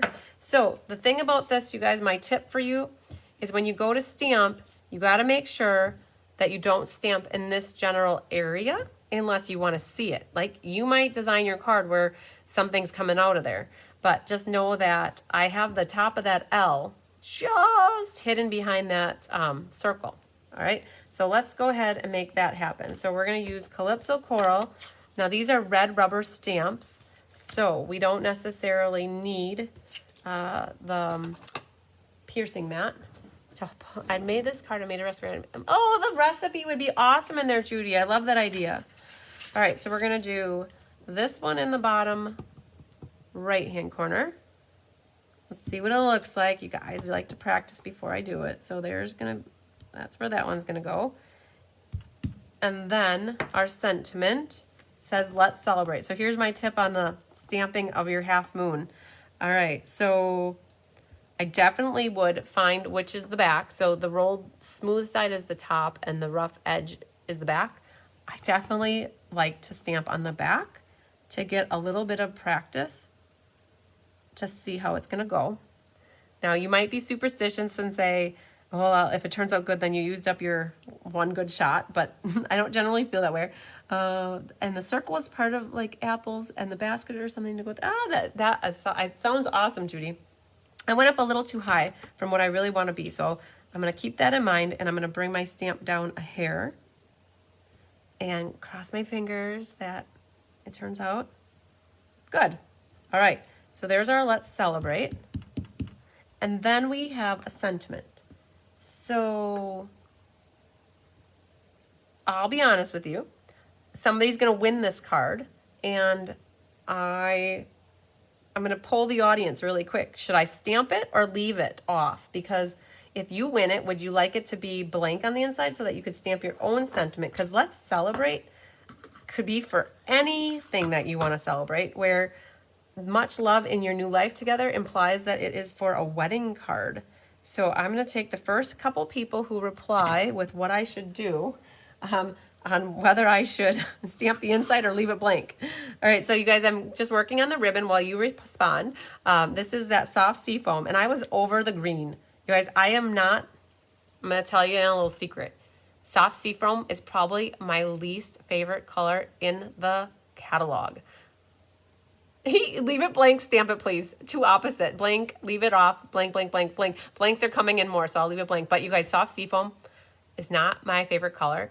I will honestly admit that I was so sick of it after making the first two cards. I'm like, how am I going to bring this ribbon into two more cards? And then Anna Rebedu said to me, you should show how to color ribbon with a blending brush or with a sponge dauber. I'm like, da-da, light bulb went on, whatever, and a light bulb up in my head. I'm like, we can color this ribbon, you guys. It's so light and it's so silky, smooth, and soft. So you guys that are doing the class and you have this ribbon, or you're not doing the class and you have this ribbon, use it for all these different other colors if you're not a fan of the soft sea foam. It works, you guys. Honestly, it's so cool. So all you have to do is take your dauber and you just start coloring it. And it's so thin that you really don't even have to color the other side. I'm going to touch it up a little bit, but you guys, I think blank wins the race here. So we're going to leave the inside blank. That's less stamping for me too. And then whoever gets it, going to be able to use it. So I did write on my notes here, we need about 15 inches of this ribbon. So if you flip it over, you can see that the other side pretty much got colored almost the same as this side, but I'm going to just run a little more color on the opposite side. So keep color. Now the only thing is that this is kind of wet ink. It needs a little second to dry. So if you've got some time, you could color your ribbon and then let it set aside. Well, overnight, I don't know. I'm going to work on it and make it happen. It might get my fingers a little bit red, or I should say corally. 15 inches was just a guesstimate. If you really want to know how much you need, you're going to want to like hold it up to here and bring it around and figure out, okay, I'm going to need like about that much. So I'm actually going to cut it there. So that's how much I use. So yeah, you guys, when I first saw this in the catalog, I'm like, wow, that's not my favorite thing. But when I started using it and coloring the ribbon, I was like, oh yeah, game changer for that ribbon. So you guys want to definitely do, have a piece of paper. So that was in conjunction with next week after that, I did a Tip Tuesday on using laminated paper instead of having a scrap paper under here. And then all you have to do is clean it off. So and then you guys, you can color this. Look at that. Is that not the prettiest ribbon? That is cherry cobbler with a blend on this ribbon. So pretty. Like look how sharp that looks. Like think Christmas cards, birthday cards, any kind of cards. Like this ribbon is so pretty. All right. So I went from not being very happy about it to loving it a lot. Like big times a lot. All right. just got to sometimes see things used in a different way. And then all of a sudden it's like, oh, okay. Yep, that's good. Like it, like it, like it. All right, so we're leaving our inside blank, you guys. So I'm going to leave this off to the side for the moment because I don't want to get ink all over it. You will need your trinket, and we're going to work on tying this around here. So cherry collar on that ribbon is beautiful. Yeah, I definitely agree. Okay, so grab your tear and tape. I think I put mine back already. Okay, and because we can, I'm going to secure it right underneath where I want to tie it so that it's not gonna wiggle around on me. I know I want to tie the knot over on that side because that's where my circle's gonna be. And you know what? I'm not gonna actually put a piece of tear and tape. I'm actually gonna tie the knot where I think it's gonna be. If I taped it down, I would not be able to wiggle it with it where I want it.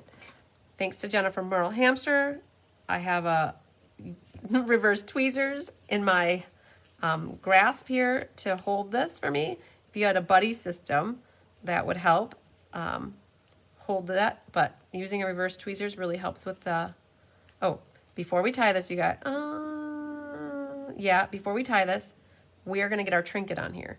So that's why, you guys, people have often said to me that they love watching the original video because then you can see what to do, and then you know what to do when you actually go to make your cards later. So we're gonna grab this, and I had the little end. If you need help with the ribbon or putting the trinket on, you could always opt for just adhering your trinket on with a glue dot.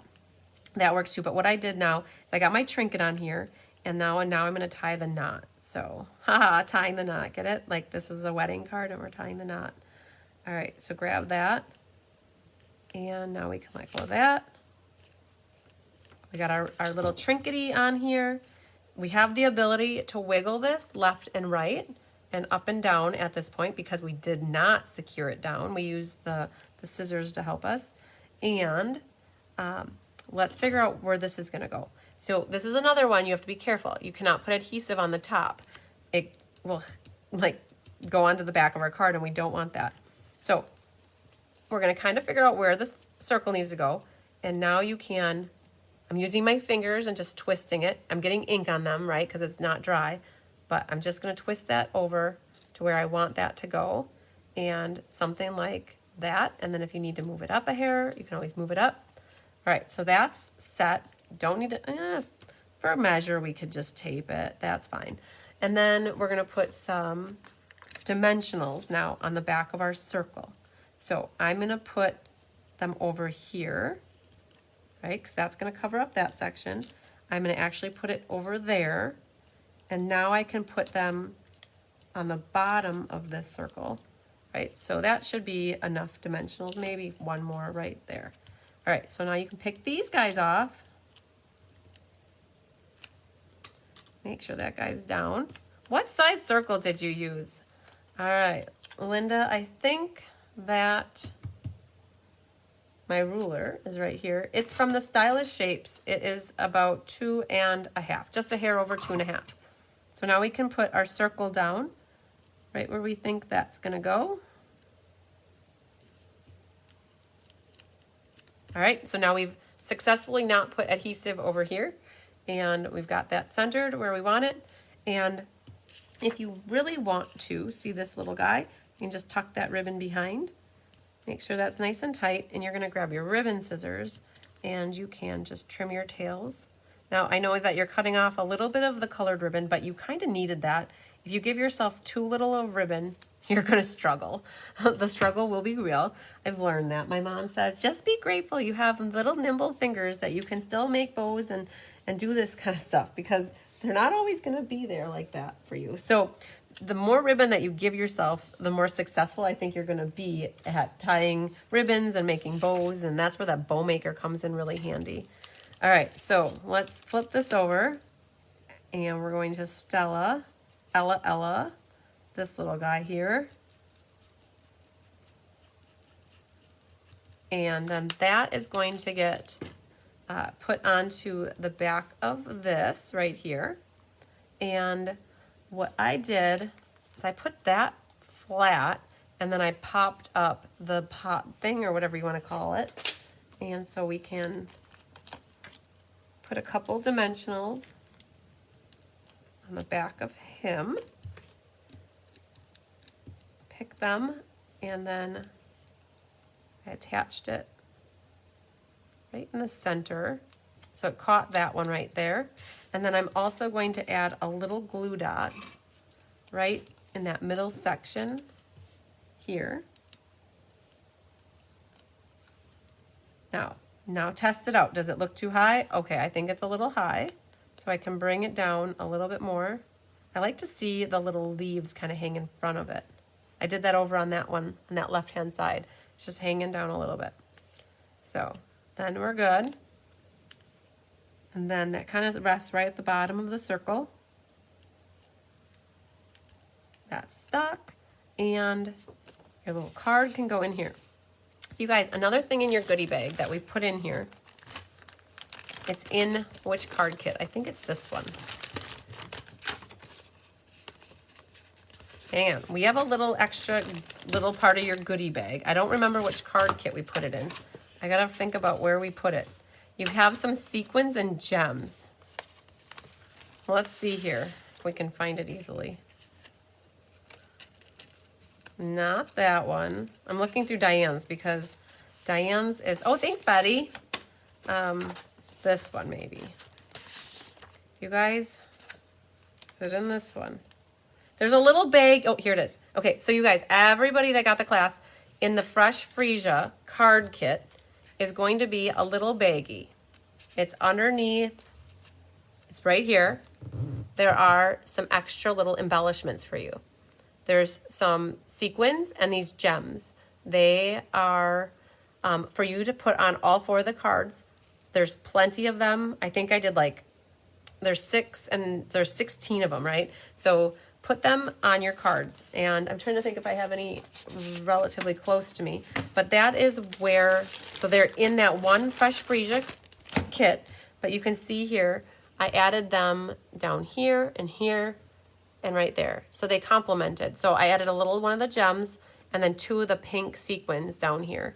So they kind of added a little bit to the card. And they got kind of sprinkled, those gems and sequins, they got sprinkled throughout the cards just to add a little bit extra bling. Because the trinkets were there, but they still needed more bling, you guys. So, all right, let's look at what we got. First one done. I know it took a little bit to get to being done with the first one, but we started with a harder one, right? Because we made our one of the fun folds first. So again, you guys, you'll get, all the paper, all the materials to need it. All you really need for this card, this one, is a couple sentiments. So boom, one done. I'm gonna look to see if I have the sequins here real quick.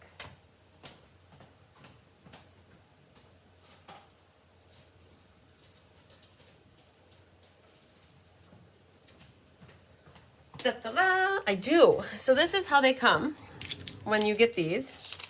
They come on like 3 different sections, and we might as well, as long as I grabbed them, we might as well put them on. So I put like one over there. These things are the weirdest shape to me. I don't know. They're not triangles. They're something else. Not quite sure, but I got one of those and I got one of those. And we're gonna put one of those maybe right there. Okay, so we blinged it up a little bit. Yay. All right, so we're gonna leave these guys outside of their package because they are a pain in the butt to put back in. Things stick all over. So there we go. Thank you, everybody. All right, so we got one down. Now, should we do the next hardest one and get it out of the way, right? Let's do it while we're fresh, right? All right, and this one's really not that crazy, but we'll work on that one next. It's the other Calypso Coral. Coral. All right, you guys, another fun fold for you here. So this is what you basically get in your kit, right? Except for you'll have your own ribbon and trinkets in the little container. So another great card idea for you. So you're gonna have in this one, this little piece of pear pizzazz. That's your little leafy. You'll have your little half moon that we need to stamp again. You already cut your strips. You wanna make sure you keep them in order. And then you have your quarter sheet mat here. you'll have 2 pieces of white. One is for your outside, one is for your inside. The inside one has a little coral mat that goes with it. You guys, this was embossed with the Hive embossing folder, so that's in your kit for the background here. And then you have this arm. I call this the arm. So you're gonna need that. Let's bone fold it here. All right, so there's that. And then you have this big monstrous piece of cardstock here. So I already have it scored and cut for you. It's basically 11 by 5.5. And then you've got your scores where I think for you guys in your card kits, I just had it, I see I scored it and then I rescored it. So I think I need to right there. So in your card kits, you guys, I'm pretty sure I have it like that, but what you'll need to do is open it up and refold it, because I wasn't gonna have to do every fold for you because it would have gotten your envelope really bulky. So that goes this way now. And then this last one is gonna be just a hair short. That was intentional. So you guys, when you actually fold it the right way, you're a hair short by 1/4 inch. And that was so the DSP could be 1.5, 1.5, 1.5, and then that little bit of overhang there. So I definitely made that intentional. So now, there's a lot of gluing, so we might as well get glue happy. So let's grab these pieces. Now, you gotta be careful when you glue these because you wanna keep them in order. So I know that that's the right order. So just to keep it that, I'm gonna remember I flipped them that way. And we're going to, yep, I'm going for it, you guys. We're gonna put glue on all of these. And then be careful. Ooh, this, I don't glue so close to the edge, which is so important for this one right here because it does overhang, okay? Learn from me. Make sure you don't put glue too close to the edge. So that one was the one that goes on the right. Okay, flip this way. And this one goes second last, like that. And then the second one, or third last, goes here. All right. And then the last one, we mentioned that there's that overhang. So I generally don't glue so close to the edge. So in this case, that works out good. Come on, little guy. But I do notice I put a little bit of glue right there, and that's gonna cause me an issue. So when you put this down, kind of gets centered when you have it flat like that. If you get glue on your foil, we did a Tip Tuesday not too long ago where you can use your Goo Gone or that eraser stuff. And so that's about how much wiggle room you have to not put glue, okay, on that part. So that's what we've got for that. Now this can get flipped over, and it's sad, you guys. I know that we're covering up this really pretty foil, but you have a lot of foil going on over there.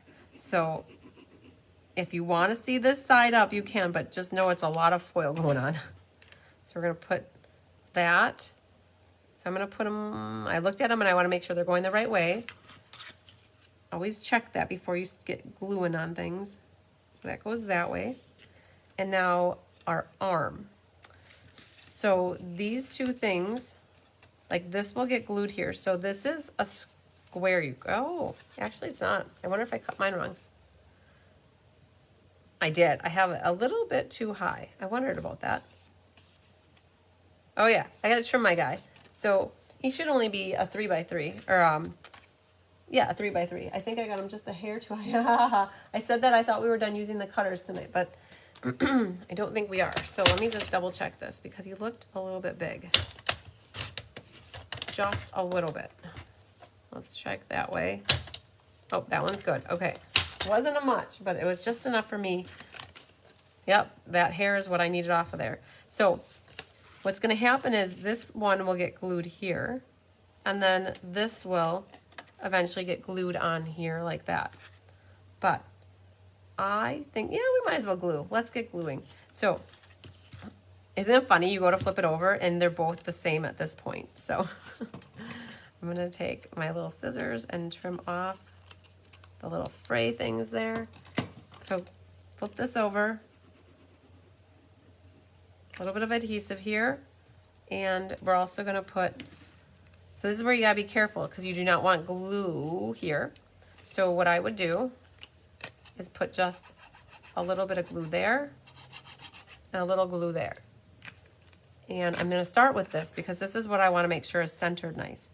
So I'm gonna set this down on my card and I wanna make sure from left to right, it looks centered to me and then top to bottom.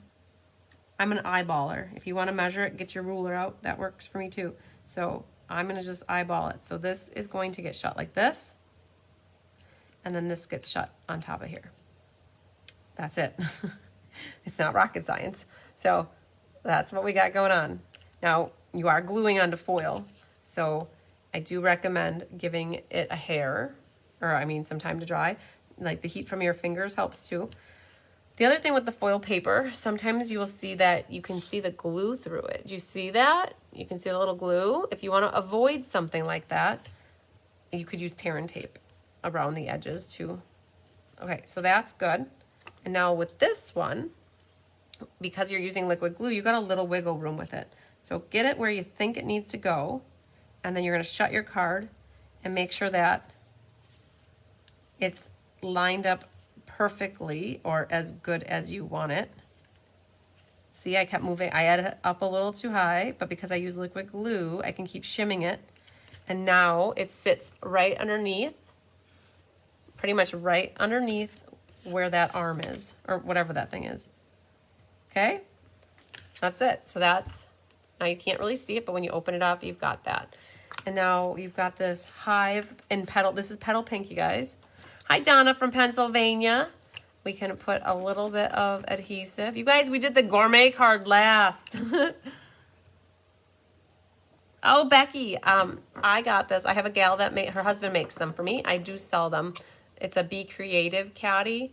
If you want to message me at my email address or text me at my phone number, I can help connect you with getting one. I have a few of them left, and I got 6 more on the way that I need to go pick up. Oh, I should do that. I got to figure out when I'm going to pick them up. She lives on the way to Appleton, but she's more on the east side of the lake. So I got more coming, but I have enough. And so if you want one, just reach out to me. I do have them available. So there's that. So we pretty much have this set, except for it's time to get our stamping done. So you're going to need a little piece of ribbon again, and we're going to color that with our Calypso Coral ink. So get that back out and grab your sponge dauber and do that. If you guys, you are coloring on ribbon, and ribbon is not always the softest thing, so you might want to opt to use a sponge dauber that has like a more worn top to it, because that'll add to it. So once I got the one side, I'm going to lightly flip it over to the other side. All right, so my ribbon's colored. I'm going to set that over there. And we got some Stampin'. Oh, we're not done. I did actually sponge this out, the edge here. So let's grab the sponge dauber again, and we're just going to, oh, that's a little thick. If you guys go thick from the beginning, I always just flip it up. I like to do a little bit softer than that, and I got a little carried away. All right, so I'm just putting a little bit of color just around the edge here.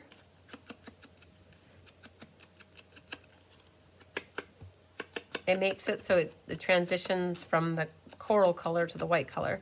And so I just put a little color around the edge. And then Sending Hugs is in coral as well. So Sending Hugs is another one where we didn't use it yet, so we're going to practice down here. Okay, now I'm going to practice on the back. See how I do on the back. I pay attention to how I'm holding it. Oh, it's good. All right, now do it again. 3rd time's a charm, right? So we're going to put that one right there. Good. And I think that's it for the coral. But we have a little Pear Pizzazz flower action going on. There is this flower. If you don't have this and you want to use something else, I definitely recommend it. It helps fill in the back, because right now if you do this, it's going to look like a little empty. So what is stamped back there is this, and that is from this stamp set. And all I did was put that kind of cockeyed off to a little bit to the left here. All right, and that's it for the pear. There is also, you guys, a bee. There's a bee, and it's in this stamp set right here. It's all complete in the stamp set. So that little bee is stamped in crumb cake. All my crumb cakes are residing at the moment on my table. So let me go grab that.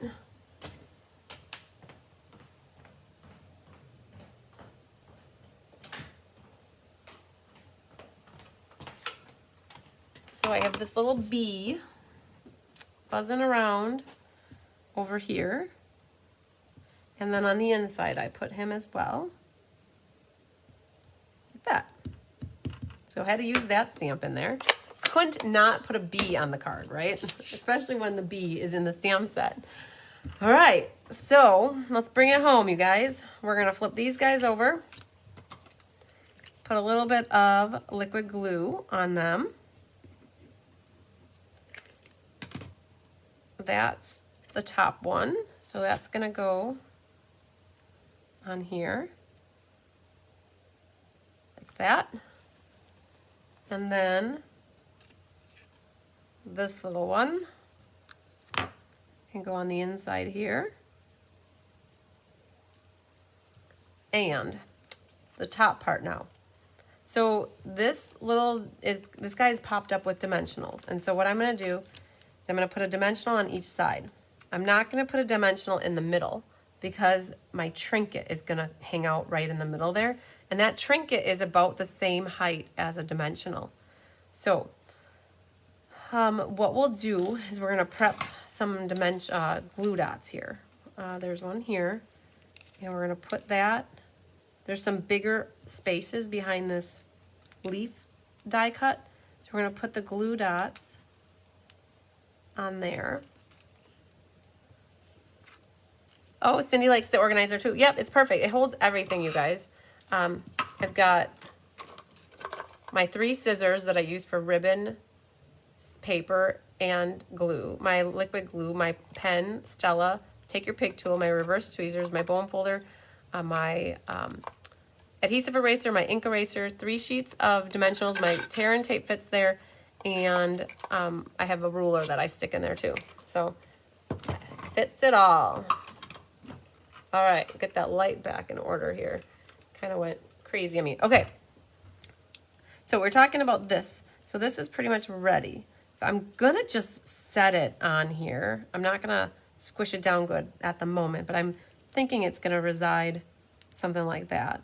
And then this is going to go here, and then there's a little opening right there for a trinket. And that trinket's also going to have a glue dot behind it.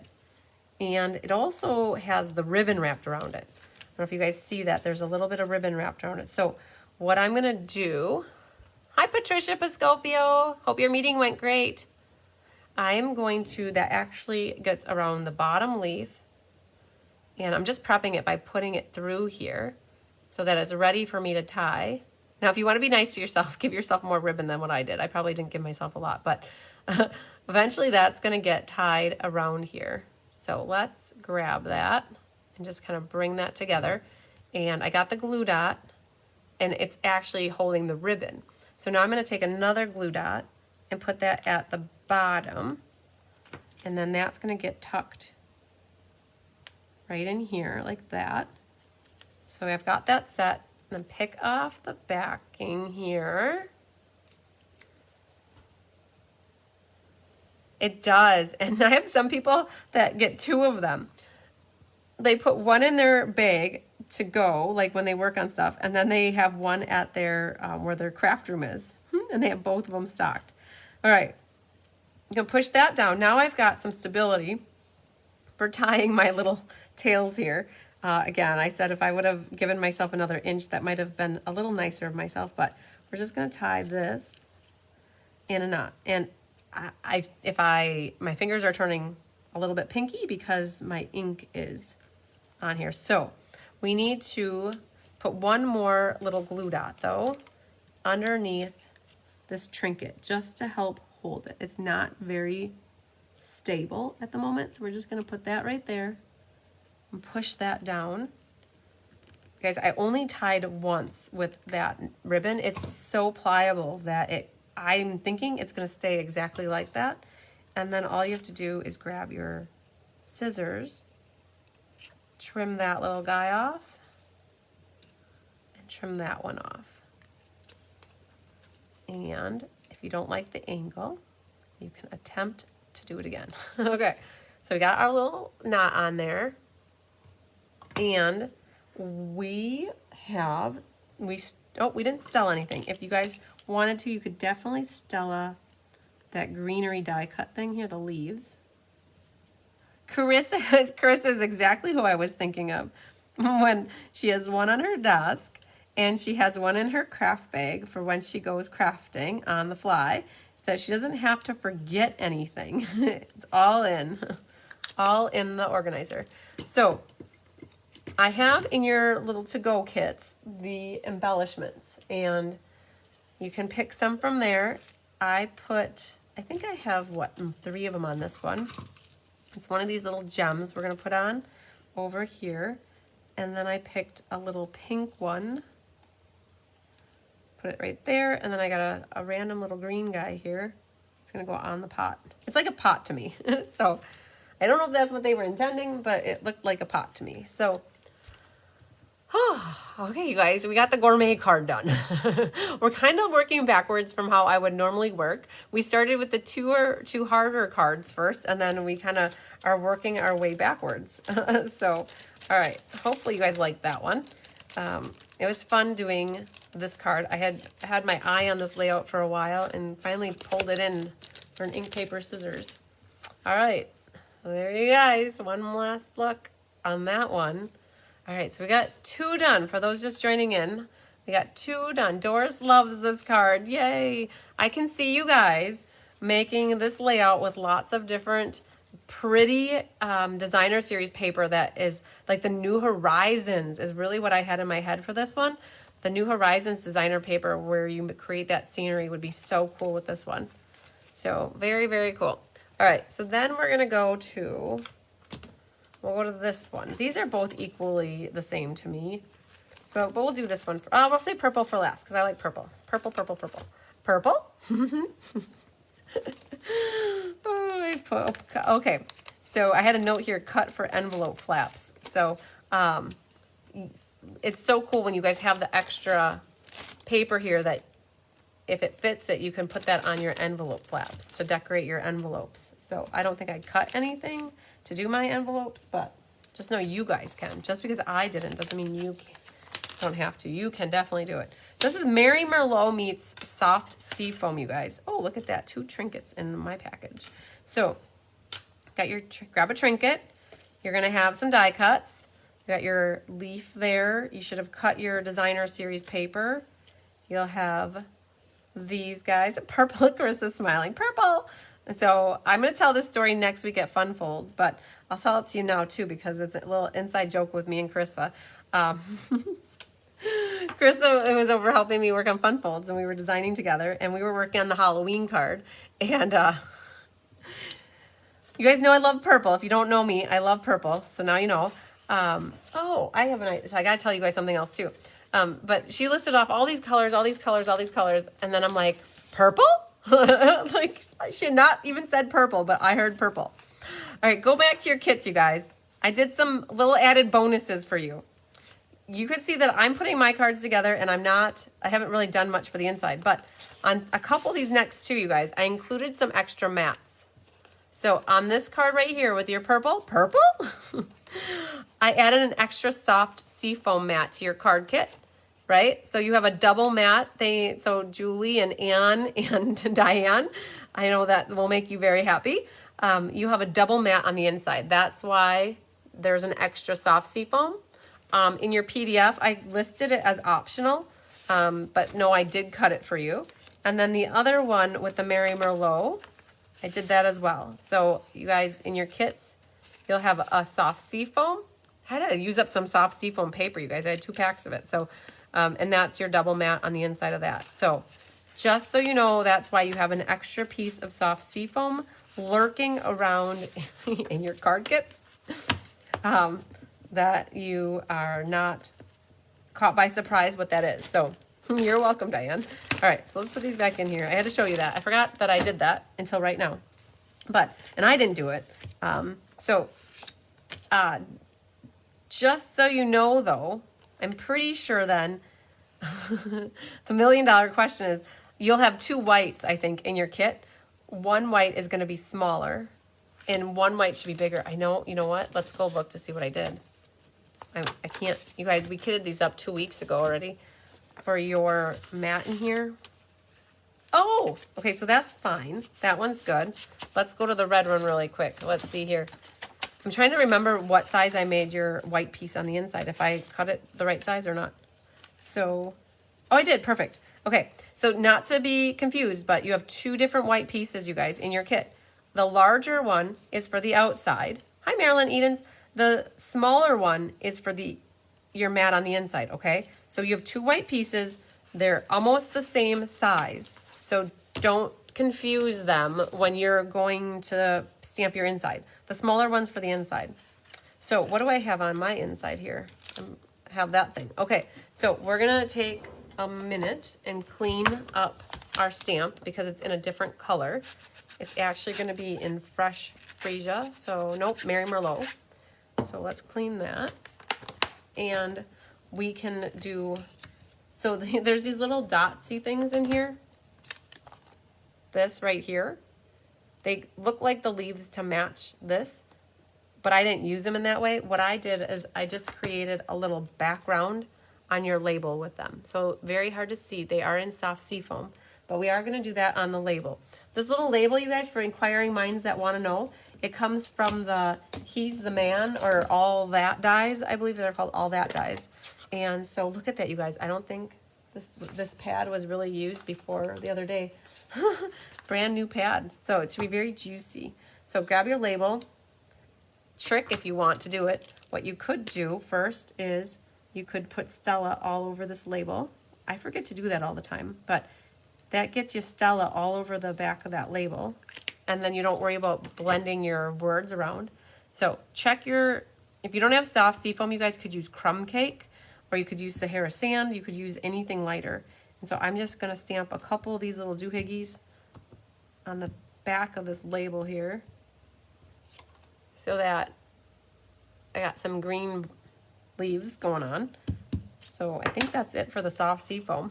I had to make a grand entrance here just to be used once. All right, so we need Mary Merlot. Oh man, that one is also on the table because we used it for class last night.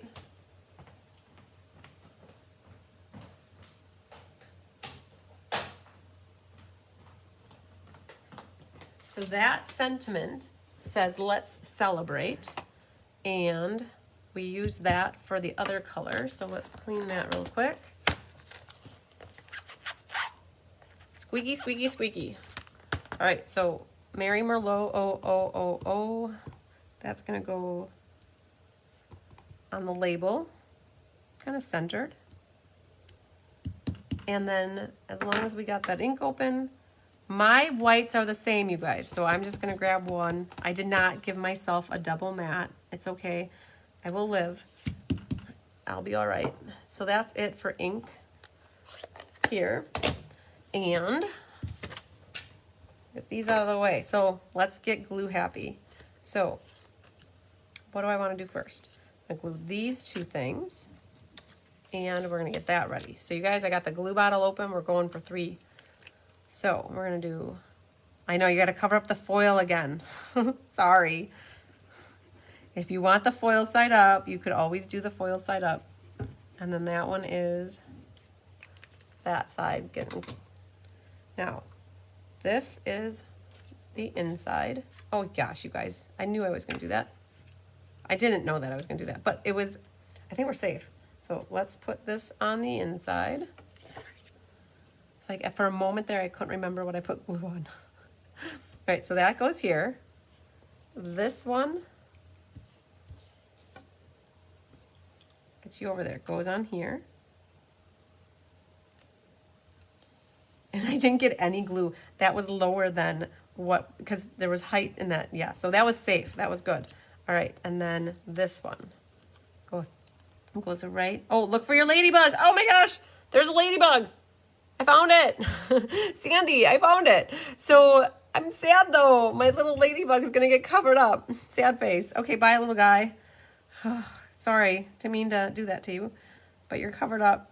I mean, and you know what? Yeah, I could have done it this way, but then he would have been upside down behind the plant. So regardless, my poor little guy is getting, he got the short end of the stick. So he's going back there.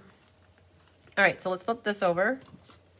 And we're going to put a little more glue on that one. And then this can go onto our card front. So you guys, yeah, soft seafoam and Mary Merlot. It's a match made in heaven here. All right. So this, let's get some Stella going on, because that can get Stellaed. This one. And this one can get Stellaed. It's easier for me to Stella when it's not on my card, because I can just go all over the place. And then this one. Thanks, Judy Immel. And then this one. Now the other little leaf that's in here that's die cut is out of copper foil, you guys. So that's copper foil. So you don't have to do anything to that. And what I would do for this leaf is pop it up with dimensionals. So let's grab what we have left here. So there's one there and a little guy there. Grab your glue scissors. Let's cut another one. He'll fit right there. And then our label. So I'm going to be very careful because there's stuff going on that back right corner. So I'm going to put my dimensionals everywhere but right there. So that's this corner. So I'm going to flip this over. And that's not the right scissors. Hang on, I got a little mishap going on. That's not supposed to be there. This is the one I need. Okay. That said ribbon, you guys. I'm going to have to clean that up. All right. So I'm not putting it on the top corner here because my trinket needs to sneak in there. And that will provide the height that I need for it to be raised up there. If you wanted, you could also put another one right in the middle.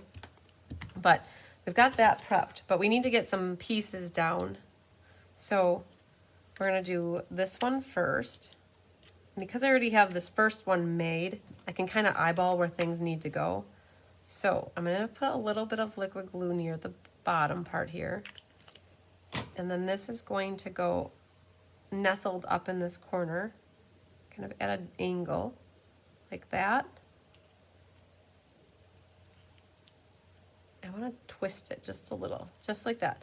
Now this one, we're going to do the whole glue dots on the back of it. And I'm going to do 2 of them again, just like we did on that last one.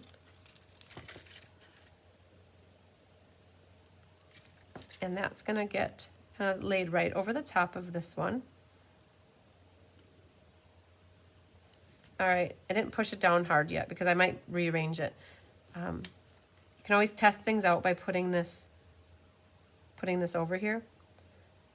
Depending on how far to the right you put this, you might see that tail here. And if you're going to see that tail there and you're not going to like it, all you have to do is just snip it off a little bit and then it's gone. All right, so then we've got that. This one, I would also do some glue dots behind this. I mean, it's so fine and thin that it's going to be hard to use liquid glue on it.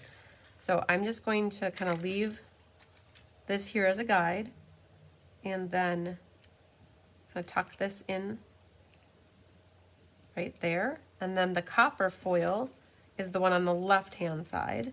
So we're going to put, kind of fold it in half. Oops. So that one's going to go, I'm going to put one up at the top here too because it's a little flimsy.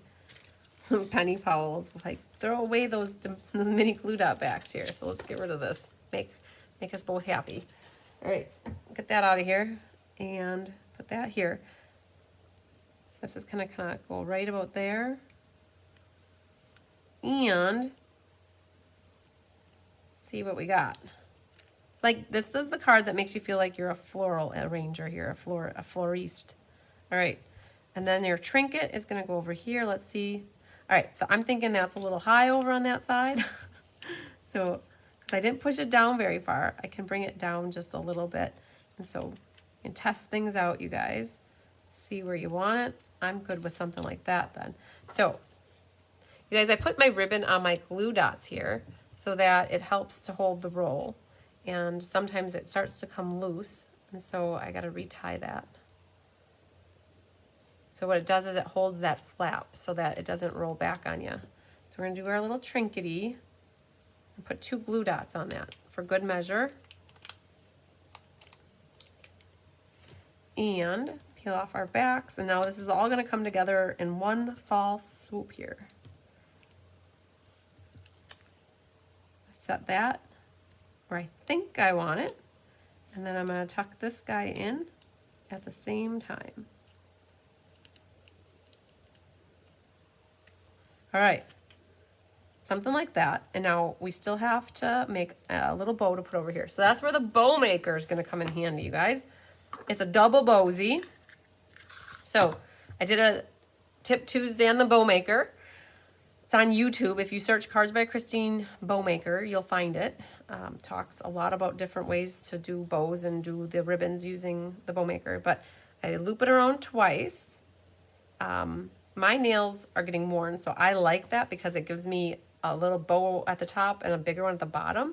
And it gives me just different sizes. So I'm going to go there. Goes around twice, up and over, underneath, and then we just tie a little knot. Just like that.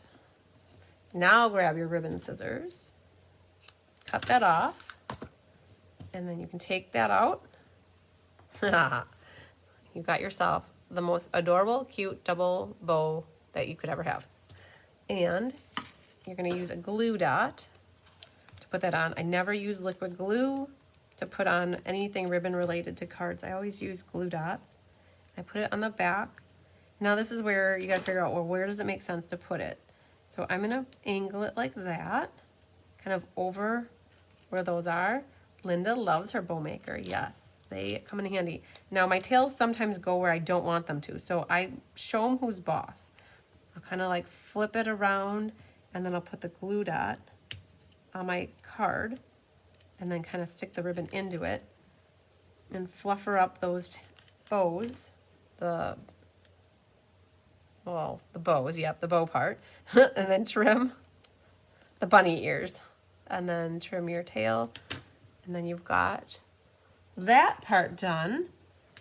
And we've got some embellishments for you guys. Grab your little goodie bag. I've got 5 on this one, so you have enough for 5, I'm pretty sure. Put a little silvery one over there, and one over that way. And I'll leave those out for the next card. And I think I went all green on here, no pink. So green, green, and green, or whatever color that is. And came together nice. So lots of Mary Merlot and soft sea foam mixed with that trinket. Looks like copper when you have the copper next to it. And then we got our inside. Now you guys remember you have a double mat, so yours is going to be soft sea foam and then white in your card kits. So there we go. Woohoo! We have our 3rd one done, and we've got 1 left to go. So you guys remember, if you joined late after I got started, I do have card kits available for this. I think I'm down to 9 card kits available for this, or 9 classes, like spots left at the class. Hi, Marsha Welton from Michigan.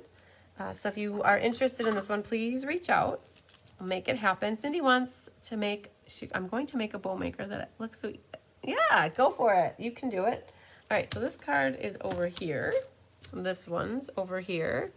And we have 1 left. We have Pretty in Purple. Pretty in Purple. So Doris says it's so beautiful, and Marcia says it's so cute. I like it. Good, good. So we have fresh freesia, you guys.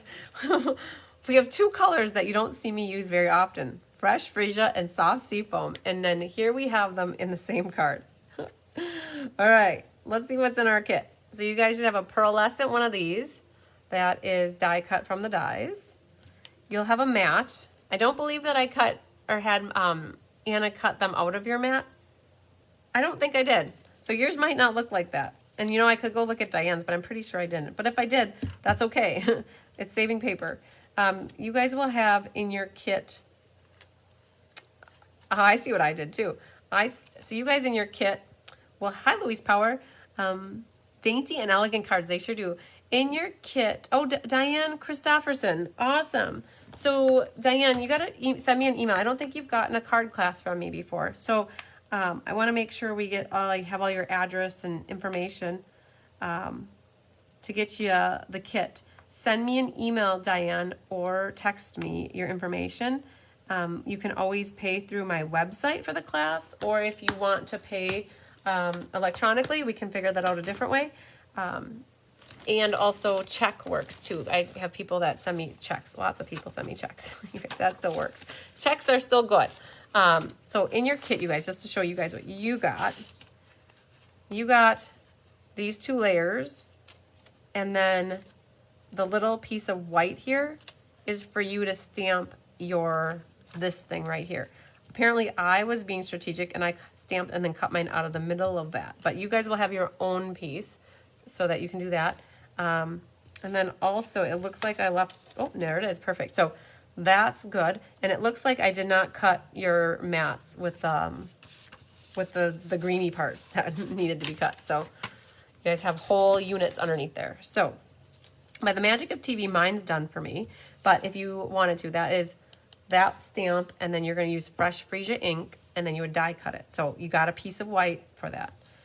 You have this one die cut as well. We already did this earlier for your designer paper. This is what I call the Sacrificial Lamb, and I'll show you all about that in a minute when we work on that part. You guys got your double mat and then a smaller white mat. Mine is going to be your traditional size. And then your outside piece is already die cut with that stitched greenery die. Can you explain the class kits? Why we buy kits and log on to live and watch how to make it? Yeah, Janet. Yeah, so if you buy this class from me, it comes not with your pieces cut. You'll get your full 6x6 sheets. You'll get your 4 card kits and the goodie bag. This is $36 if you want it mailed. It's $30 if you want to do porch pickup, but I'm guessing you're not in the Fond du Lac area. I'm in Fond du Lac, Wisconsin. And it's you can watch me live, like you're watching me right now. You're watching me live. Or if you can't make it for whatever reason, something comes up, you guys have the video. The video is always stored. Up until now, everything's in YouTube and Facebook. And starting next week, I'm going to be doing YouTube lives, and then I'll be sharing the link to the live in Facebook. So, all right. So you will need your stamps. Oh, you're in Illinois, so you're not too far. Maybe someday you can make a drive up when I'm doing a class, and it's not too far, depending on what part of Illinois you are, right? If you're like in the Chicago suburb area, you're about 2.5 hours from me, but if you're in southern Illinois, you might be 9 hours from me, maybe. So that all depends where you are in Illinois. But all you need, like I've been showing you what comes in the kits. I don't stamp anything. I don't... oh, you're very welcome. So you need to have stamps, you need to have adhesives, and you need to have ink. That's primarily it. So, and in this case, this whole class, really what you needed was this stamp or something similar, or we used this thing, which was some leaves. I always encourage people to use what you have because that makes sense to me. If you love something a lot, definitely buy it, right? If you really love something, buy it. But it comes down to it's like clothes, right? You always end up with a lot of clothes, and you want to wear what you have instead of buying new clothes. Stamps kind of are the same way to me a little bit. So if you have a bunch of stamps, I want this in fresh freesia, I'm thinking, yep. So if you have a bunch of stamps and you could make something work and you don't necessarily want to buy this stamp set, then maybe you have a different stamp set that would work. And you could do it and interchange the stamps, which is perfect. You don't always have to have the exact stamps that I'm using. I love people for you to think of what you have and could you find a way to use what you have and then buy the other things that you're in love with. This is called the Ink Paper Scissors series. It's primarily one of the only monthly classes that I do only offer via a fee that you have to pay for it. I think that we're doing Sending Hugs. You have to pay for this class. It's not free with a purchase. Some of my other classes I offer free with a minimum purchase of Stampin' Up! Product using my current host code. This is not that class because this class includes product in your goodie bag. And so it's fee-based only. I used to live in West Allis. I do have some stamps and ink too. Okay, perfect. And you don't always have to use the exact same colors that I use. You could always improvise. Like this is basic gray I'm using. You could use black. You could use a dark purple. You guys, I practice on the other side just to make sure. Okay, that was crooked a little bit. So now I'm going to bring it down and do it a little more clockwise and over that way. And then I'm good. So I practice on the back side of things first, and then I flip it over when something's already die cut ahead. So we're done with that for the moment. Let's put you there. I think that's it for stamping.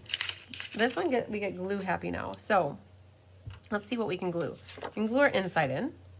We can glue this one in. Yeah, West Allis was probably like a good hour from me. We can glue this onto here, but we have to be careful because this is paper conservation, you guys. I cut my pieces out of here. So I gotta be careful. So we're gonna do this one. You gotta be careful too with this. Sometimes the liquid glue goes through the holes. And then for this, I'm gonna glue actually the top of this because I don't want to glue the back of the white and then it goes through all my holes here. So we're gonna do this on top of here. Thanks, Linda Hunt. I appreciate that.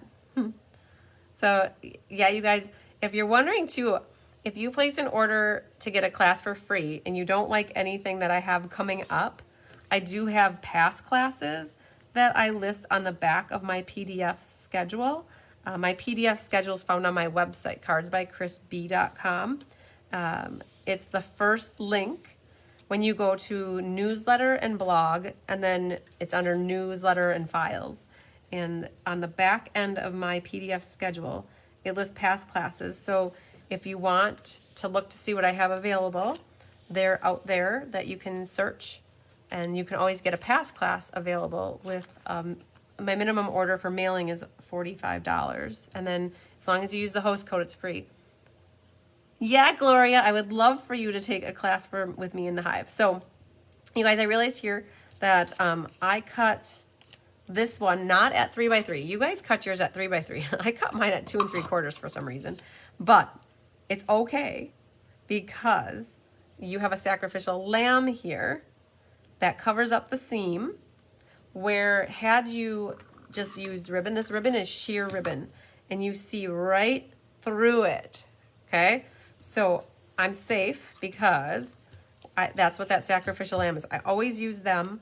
I call it a Sacrificial Lamb because I learned what a Sacrificial Lamb was when I had a water heater, and that whatever that thing that goes down your water heater and the calcium builds up on it, it does that so that it doesn't erode on the inside of your water heater, right? So I've learned that that's the Sacrificial Lamb. So that's what this is to me. The only benefit that little strip does is to help the card look prettier and to make the ribbon look more enhanced. So, because here's what, if you would just use the ribbon, when you have a sheer ribbon like that, you can see right through it, okay? And I don't always like that. And so what we're gonna do, I'm actually gonna glue right through here and right through here. Thanks, Judy Immel. Yes, we have a great time stamping in the Hive. We do. It's always a barrel of laughs and smiles and fun. So the other thing you want to make sure you do, I'm making sure one side is flush. If I'm hanging over a hair, like I am, you can see that little tail is hanging over, just grab your scissors, not your ribbon one, and just trim that little guy off with your scissors. And then you're going to need tear-in tape, which is located right here. And we're gonna do our little tear and tape sandwich, our little ribbon tear. So put a little piece of tear and tape down, and then grab your green ribbon. So what's gonna happen is it's gonna make this green ribbon pop. So watch, when I put that on here, it's just gonna make it look even sharper. And you could mix and match and put a different color underneath it too if you wanted. So because I got that tear and tape ready, I'm gonna catch it on the back side and then just trim that off. No wasting any ribbon then. I think that's it for the roll for tonight. And then what I mean by tear and tape sandwich is I'm gonna put a little tear and tape right over the top of that. And, ooh, I popped that up. I just noticed I popped it up with dimensionals. So I already peeled the back off, so I'm okay. So what I'm gonna do, as I'm still gonna pop it up, I'm just gonna put a dimensional right over where that tear and tape is. Normally I wouldn't have peeled the backing off, but I'll fix it by putting some dimensionals there. And so you guys, look at us. We used up a sheet of dimensionals. We're gonna go put these guys, I'm gonna be just a few short, but that's okay. We have another one waiting in the wings, and it is okay that it's black. We're just gonna use 2 of them right there. Oh, one more.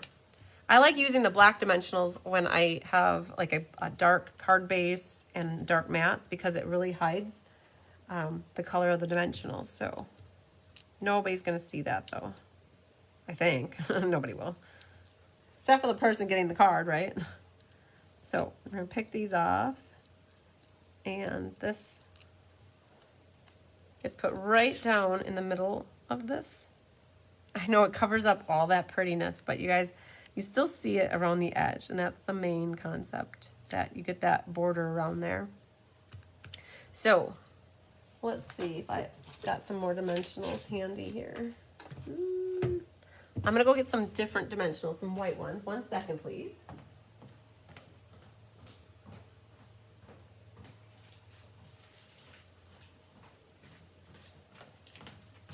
What I keep in my to-go bag, my little toolbox. So let's grab these, and we're gonna put dimensional, we're gonna put it at the top of this, and we're gonna grab a big one for the side, and we're gonna do the same thing here. We're only gonna put 2 of them on the side,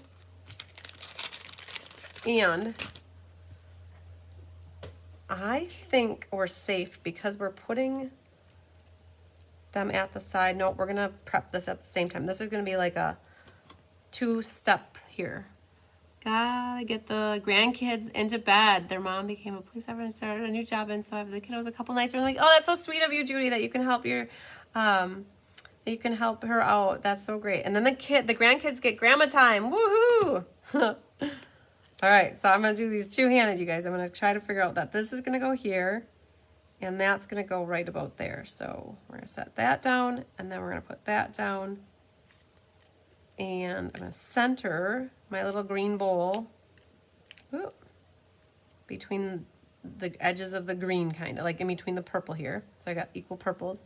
Now, this one, it's gonna go right, so I don't have any dimensionals in the middle, so this little guy is gonna sneak right in there, but we gotta do a little Stella action though. Let's grab the Stella pen.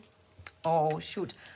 Don't forget, you can Stella in the middle of this, but don't hit the ink so much because it might make it bleed a little bit. So if you're gonna Stella inside this leaf thing, just do right in the middle. And you could also Stella your little green bowl. Just don't hit the words because it will make them bleed a little bit. All right, back to business. We're gonna go over here and get this one all Stellaed up. And the other little guy in your kit is that pearlescent one. So that's already a little shimmery, so you don't need to do anything with that. All right, so we're gonna do glue dots though on this. So grab your glue dots. And I liked one right down there and one right about there. So that's gonna sneak in right over here. I like the little tail, or the leaf to come hanging over the edge. So that's gonna go there. So this class is once a month. Yes, Marcia Long, the ink, paper, scissors series is once a month. Next month, we're doing the gnomes. And you guys, I have them done. So I'm going to show you what we got for the gnomes for ink, paper, scissors next month. You can already start signing up. For November, we're going to be doing Boughs of Holly. And then in December, we're going to be doing Joyful Flurry. So those are the next ink, paper, scissors that are coming up. So this is going to get tucked right in here as well, like that. And then we have a trinket left. So that trinket, that just got put down with glue dots. So yes, ink, paper, scissors is always near the end of the month. Usually a Thursday, but like next month, Kelly's going to be doing Paper Pumpkin the last Thursday, so I brought ink, paper, scissors up to the last Monday of the month. So it's like, I think the 24th of October. Carissa says, oh, I love the gnomes. That's so funny. Carissa loves the gnomes. I think that Carissa wasn't the biggest fan of the gnomes in the beginning, but then she became a fan. Mary Carls, I have you down. I have a little note here to put you down for the gnomes. So we'll do that. So this one's going to, oh, you got to be careful.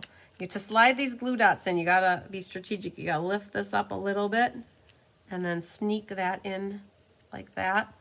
All right. Then we have some gems left. I'm thinking you probably have 2 of the clear ones. If you don't, just use what you have left. I'm going to put one there, one there.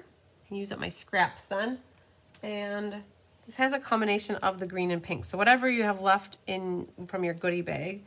So there's one there. I put a green one over here. Pinky right over here on the bowl.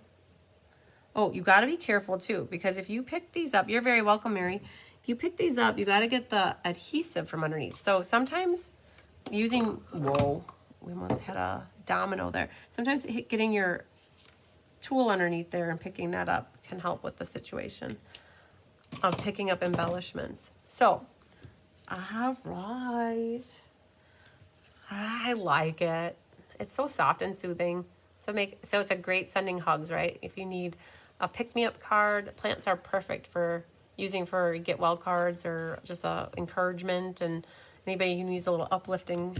I was anti-gnome, but Creative Escape changed your mind. Oh yeah, the Escape changed a lot of people's minds about the gnomes, I think. So you guys, so the Summer Creative Escape is a demonstrator discount shopper event that I put on.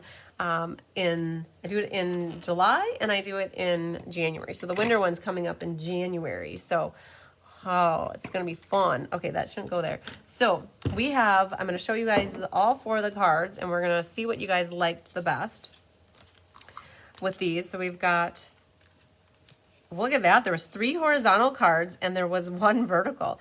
And this guy was our fun fold. Look at that. So it's going to open up like that. And then we have this going on. So we have 2 that are very similar in colors and then 2 that pull in the soft sea foam.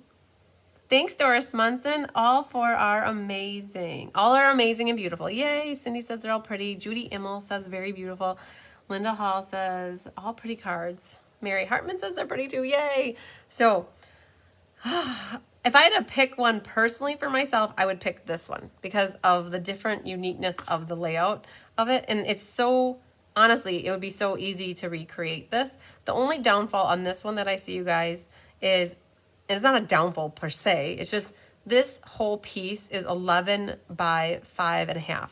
So you only get 1 base out of a cardstock piece. And it's able, oh, Linda, I'm so happy you were able to watch too.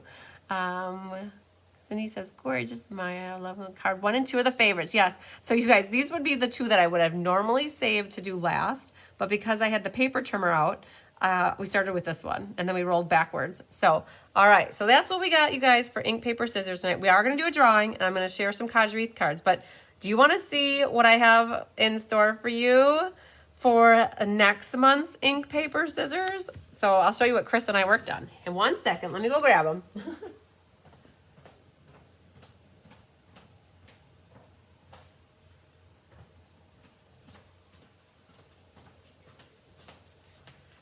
So this was another thing we got done this past weekend. We were so excited. So The Gnomes is online only, just like this, right? So we're going to do it as an online class. I think it's October 24th, if I'm not mistaken. If I look on the calendar, you guys, if you ever want to know, like, I highly encourage you to, okay, and also message me if you want, because I'm not watching comments right now. I see Donna, I see Penny, Deb, Patricia. If anybody wants the class, reach out to me now so I don't have to take notes like on a paper. That would be awesome. But if you ever want to see where my classes are, you have to go, my website's right here. It's cardsbychrisb.com. And if you go there, what you want to do is click on my events schedule. So right here is events. So if it's on a computer, it's the bars are at the top, but otherwise that little hamburger menu. And so like we're in September right now. So every time you see a little gray square, there's a class or something going on. So you want to toggle to October. I got a really busy October. All those little gray squares are classes, you guys. Doesn't mean they're always in person. Doesn't mean they're always online. What you got to do is look at them. But like ink, paper, scissors, featuring Storybook Gnomes online class. There is no picture here yet because we just made these cards this past weekend. We got them designed. I haven't even photographed them yet. So as soon as I get them photographed, you guys, then there's a cover photo that goes there. But all the details are found right here in the body. And you can pay for the class online. So it's $30 per shop, pickup, $36 mailed.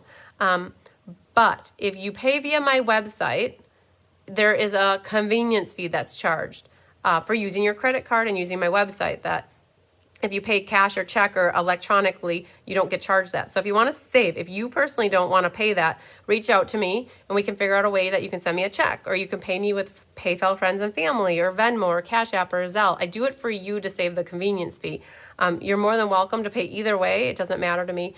But that's where you can find the information on it. And so like a lot of you guys are reaching out to me right now and saying, sign me up. You guys, some people wonder, how do you sign up? Well, all you do is you tell me that you want to take the class and we get you on my sign up sheet, and that's how you sign up. And we always figure out the money part, like, you know, we follow up with that afterwards. The main thing is that you guys get signed up. So I got Doris, I got Penny, I got Sherry, and I got Donna. So I saw you guys come through. Patricia, I'm not sure if yes means what that means. So the people that said I want the class, I put that on there. So Linda Hunt is asking about PayPal, what email address to use. It's my Chris M. Bertram. It's the one that you guys see right here, Chris M. Bertram at msn.com. And we'll go from there. Shirley, what I'll ask you is if you want me to write up a list of all the classes. You guys, I have a couple gals that I work with where I write them up a list of all the classes, and then they just pay for all of them at once. And so we make it easy. I like it to make it easy for you guys as possible. So I got Sherry Stewart and Shirley. We'll get you, make sure you get on the list. PayPal, Friends and Family, if you want to save the convenience fee, then you can do that. But if you choose good or service, you need to pay the higher amount, because if you choose good or service, then I have to pay a fee, right? So I only, like, if you want to pay the lower amount and use it Friends and Family, that's fine. But if you want to use good or service, that's up to you. It's whatever you want, right? I only offer it as a chance for you guys to save a little bit of money, because it costs money to use that a good or service thing. So, all right. So are you guys ready to see the gnomes? You might have seen that top card there while I was showing you some other things. But without further ado, here's what Kristen and I came up with for the gnomes.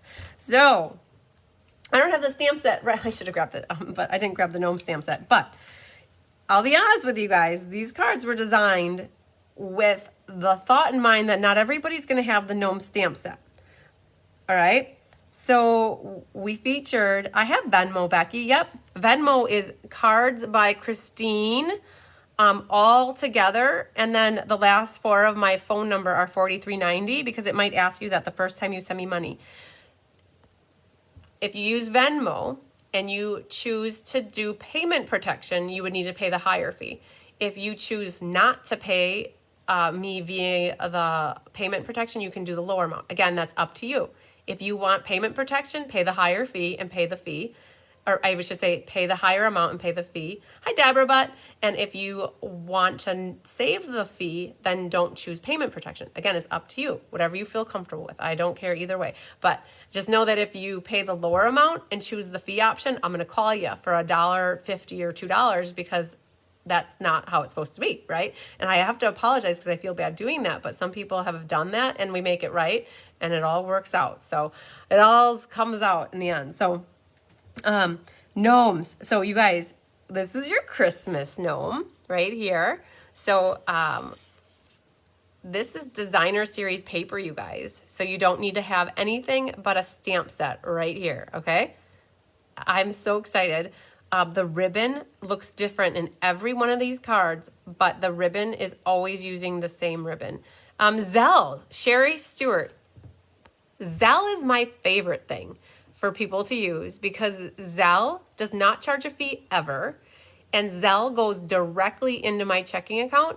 I don't have to go into PayPal or Venmo and transfer the money. Zelle is an automatic thing. So Zelle is perfect. And Zelle is to my phone number right here. If anybody wants to Zelle money, Zelle is like an instant transfer of money from one account to the other. Perfect. So this is the wintry one. Again, the ribbon is the balmy blue ribbon. So you'll get that ribbon in your kit.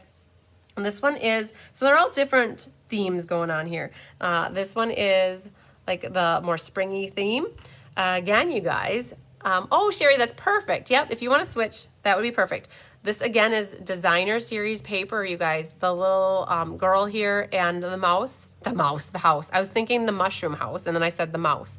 So the little mushroom house, all you need is a sentiment. So for those of you who don't like gnomes, but you know, and you're not planning to buy the stamp set, and you have friends who love gnomes, that these cards could be great cards to give them, all you need for this one is a sentiment, right?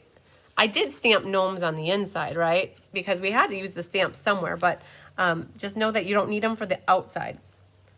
Same thing on this one, you guys. All you need is a sentiment. Here's your more wintry one again. This is the designer paper, and he is also using the designer paper. The embellishments that you get in this kit are the ones that are with the gnomes. Oh, did you see the ribbon? The ribbon here, this is how the ribbon comes, just like this, right? What we did is we ripped it apart to use the ribbon here. And then here, we colored the ribbon from balmy blue to pool party. Super cool. Inside has little dude. All of these cards, you guys, as long as I can remember, and I'm on my A gum, we're going to do double mats on all the inside. I think I'm converting ink, paper, scissors, not this one because it doesn't work that way, but I did it with this one. We're going to do a double mat on the inside of that one too. And then the last card is your fun fold, right? I like to have a fun fold in with the ink, paper, scissors. So this is your fun fold. It opens like that.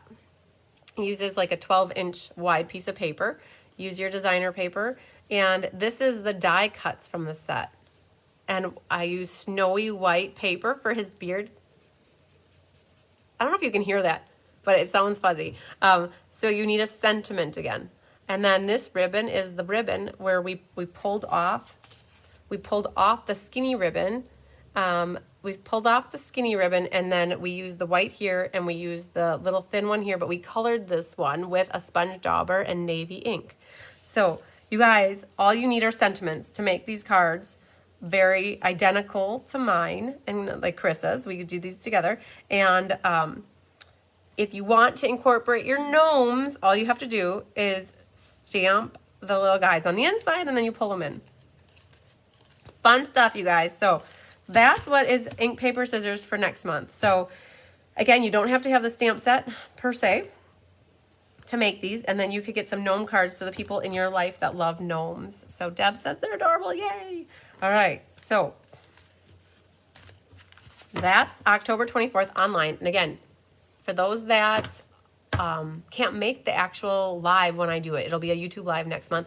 If you can't make the actual day and time for when I do it, you can always catch the replay. The replay is there forever. I always remind people, though, that if you comment in the replay, I love it when you comment, but if you need to ask a question or need a specific answer, that you should reach out to me via text or email or phone call, whatever, and ask me, because I don't always see the comments. I don't go back to watch my videos over and over again to see every time somebody comments. So if you need help with something, you should at least tag me or reach out to me privately so I can help you. So, but how the comments work though, about a week after the class is when I go in and I randomly draw winners to receive the cards that I created in class. So that's why it's great to comment, because the more you comment, the better odds are that I'm scrolling through and I randomly stop on a name and that's who gets the card, right? So I have from the Stampin' Game Night, the Cottage Wreaths class, that the winners are drawn. So I will share with you guys who won them.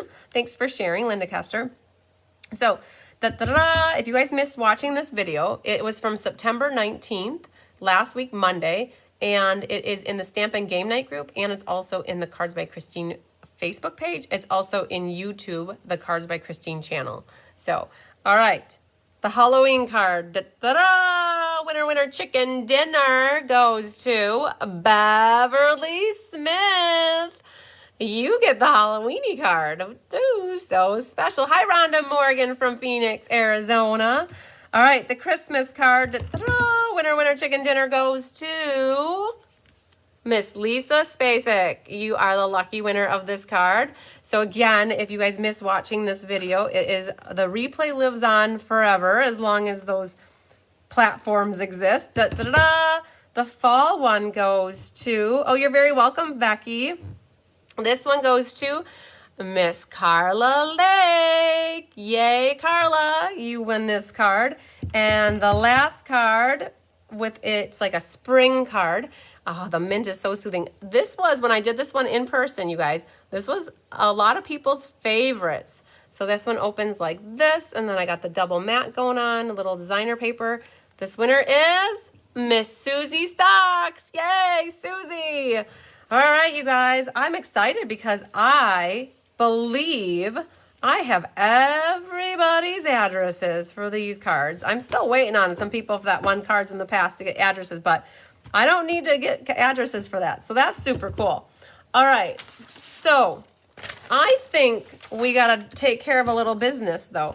You guys, this is my list of people for class tonight, but I feel like we added a couple people. So I think we added Miss Penny Powell. So we're going to get her in on the drawing.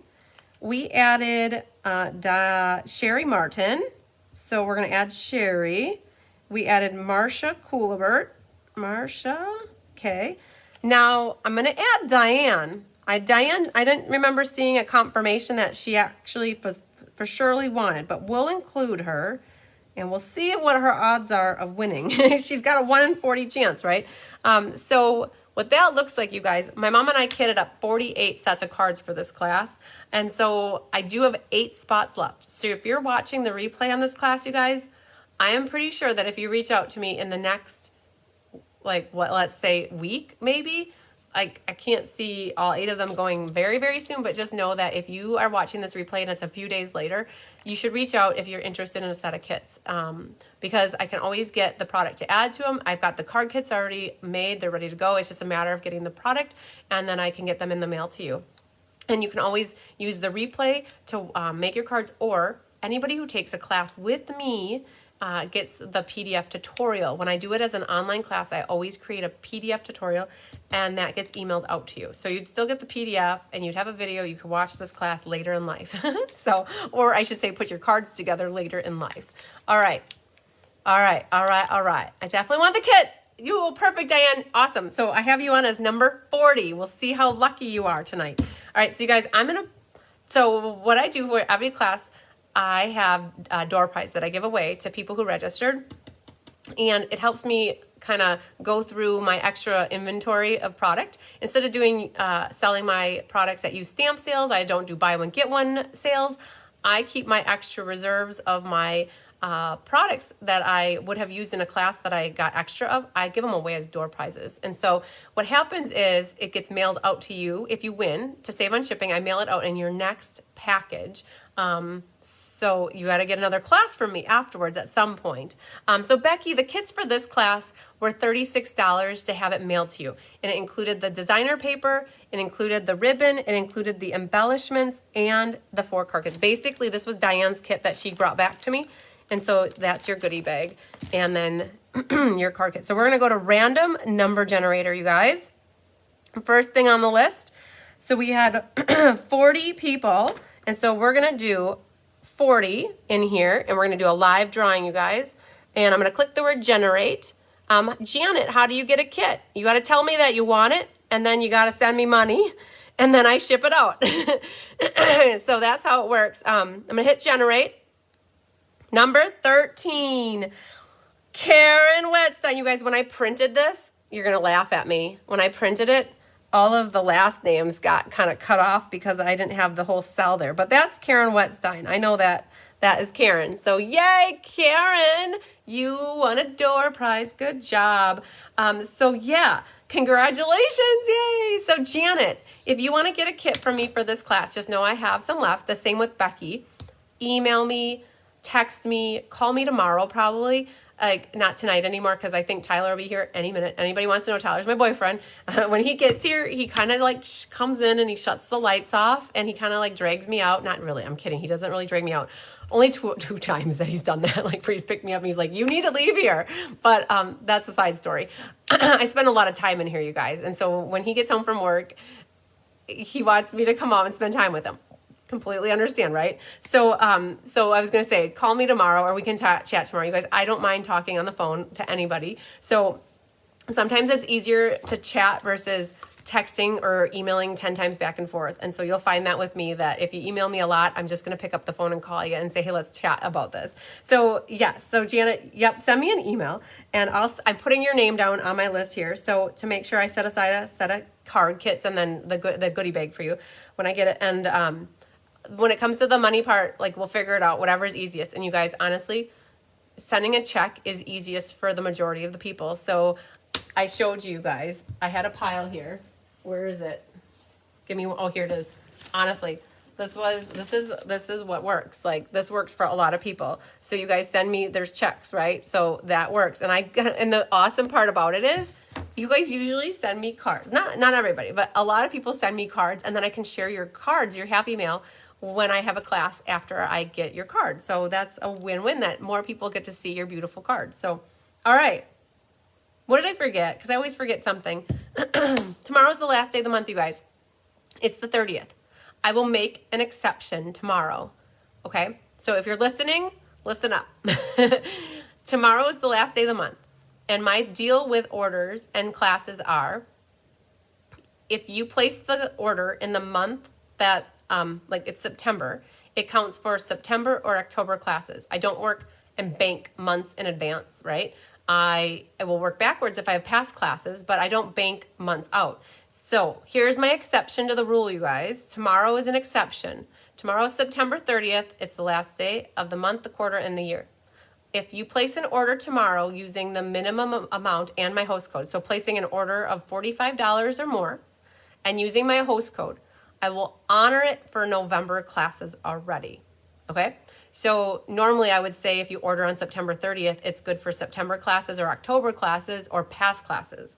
But tomorrow, since I'm trying to finish as strong as I can in the Stampin' Up year, I'm going for a number, you guys. So we find out in November how we rank in Stampin' Up's world or Stampin' Up eyes.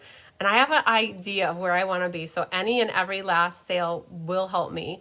I know Debbie Schultz down in Florida put an order in and she said, I want to help you, at the last minute here with the last end of the year. And I appreciate that so much, Debbie. And anybody that wants to order yet tomorrow and you feel like you got all the classes you need for October or September, just know I'll count tomorrow's orders for November.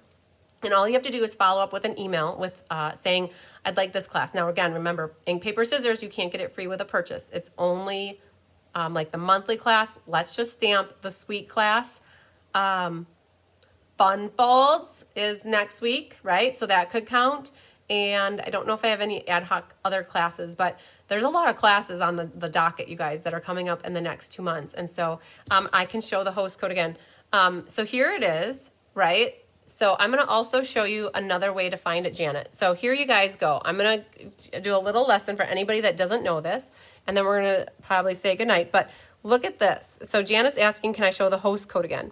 So I just showed you guys my website, right? So let's go to where my website is. So in whatever browser you guys use, go to cardsbychrisb.com.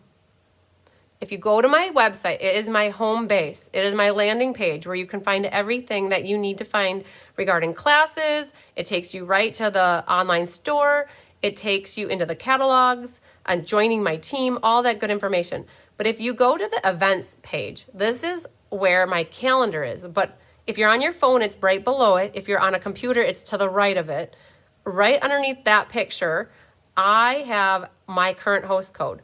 So if you're watching a video and this code that's down here doesn't work, it's because I closed the workshop. I don't keep my workshops open for a month, let's say.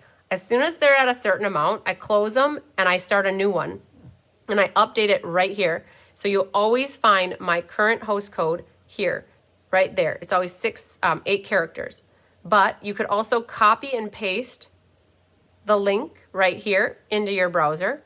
Or to make it super easy for you guys, what I did, thanks to Kathy King, I created a link that all you have to do is click the word here, and it takes you right into my store with that host code applied to it automatically. So when you click on the cart, it's right there. And then I went backwards a page. Hang on. I went down, and it should have been. All right, so I'm going to just go like this. So that host code is automatically put onto your cart. Now all you have to do is log in, add your items to your cart, and you're good to go. So honestly, I like to teach people how to do things, and then you don't have to ask me, well, what's your current host code? What's your current host code? If I show you where it is, hopefully you know where to go, and you don't have to wait on me for an answer. You guys, sometimes I'm Speedy Gonzalez, like lightning, fast on replying, and sometimes with what happened over yesterday and today with all the went on in the hive, I didn't get to everything as fast as I wanted, and people are still waiting on responses for emails from me. So I like to show people and teach people how to find things, and the events calendar too. And the other thing too is I always remind people, once you sign up for a class, all I ask is that you write it down somewhere. Thanks, Cindy.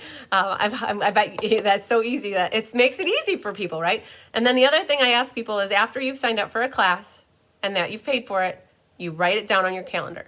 Log it down somewhere. Judy Immel told me this. She's like, she keeps a little notebook and she logs everything when she does it so that she knows she signed up, so that she doesn't have to come back and ask me 20 times, did I sign up for a class? Did I sign up for a class? Did I pay for this class? Did I pay for? Because honestly, you guys, if you can help keep track of that on your end and not ask me 20 times, it keeps me doing things that I need to do and be more efficient with my time. And so that is one thing that I ask is if you pay for something or if you sign up for something, like let's say you sign up for it, but you haven't paid for it yet, make that note too. Like just write it down on your calendars in a book. It really helps me because I have, like, let's say I have 100 people for Fun Folds. I have 100 people for the next class and I have 48 for the next class and 40. That's a lot for me to keep going back to people. And so you guys are so good, but I know there's new people that are coming in and watching. That's one thing that I try to teach people too is log it down once you've registered and paid for a class, because that is amazing.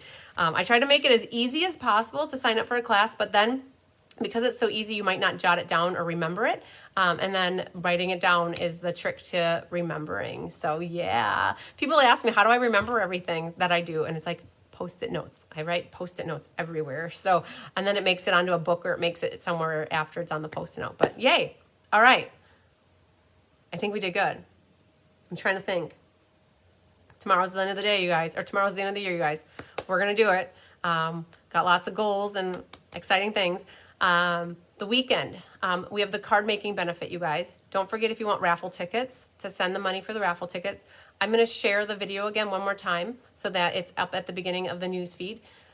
Anybody and everybody's welcome to donate for the raffle, to get in on the raffle baskets.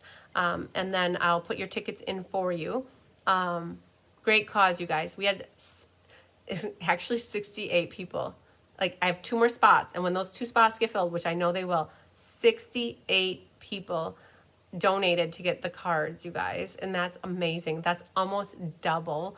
We had 36 for the last 3 or 4 benefits consecutively, and then we almost doubled it with this. So it's awesome, you guys. We really appreciate the generosity that everybody has shown us for this benefit. I cannot wait to share with you probably Monday or Tuesday, probably during Tip Tuesday, what the final total. Oh, I have class on Tuesday with you guys. So I'll share it during class on Tuesday. Can't wait to share with you how much we raised. So Donna, the October preview will most likely be tomorrow late afternoon. Deb said the benefit cards are amazing. Yay. Woo, woo. Being realistic, I think it'll be around 4 or 5 o'clock tomorrow afternoon. We're almost all kitted up with fun folds. Oh, I'll show you guys. Let's show you guys what fun folds is going on here. You want to guys take a tour in the hive? Hang tight. Hang tight. Hang tight. I don't usually take this thing out of the tablet or out of the thing, but we're going to flip it around. I'm going to show you what we're doing tomorrow yet. We're waiting on paper. Pretty much, this is a look to the hive, you guys, in case you missed it. You haven't seen this before. That's all my retired stamps. Don't judge, okay? I did not order the right amount of designer paper for this last Halloween card. So right here, all these kits are waiting for designer series paper coming tomorrow. Okay, I know it might be a little blurry because I'm moving a little fast. Tracy Gruby, how much are the cards for the raffle donation? $25. You guys, all those stamps in the background, those are my current stamps out of the annual catalog. So these are all waiting to get designer series paper. All right, once they're done, great, then they're done. But then over here, my mom was helping me today and Diane was helping. All of these are waiting for ribbon. Yup, 5 yards on a roll instead of 10 yards. Totally underestimated that little mathematical equation. So those are waiting. Now on here, we're waiting for, I don't remember what we're waiting on this one.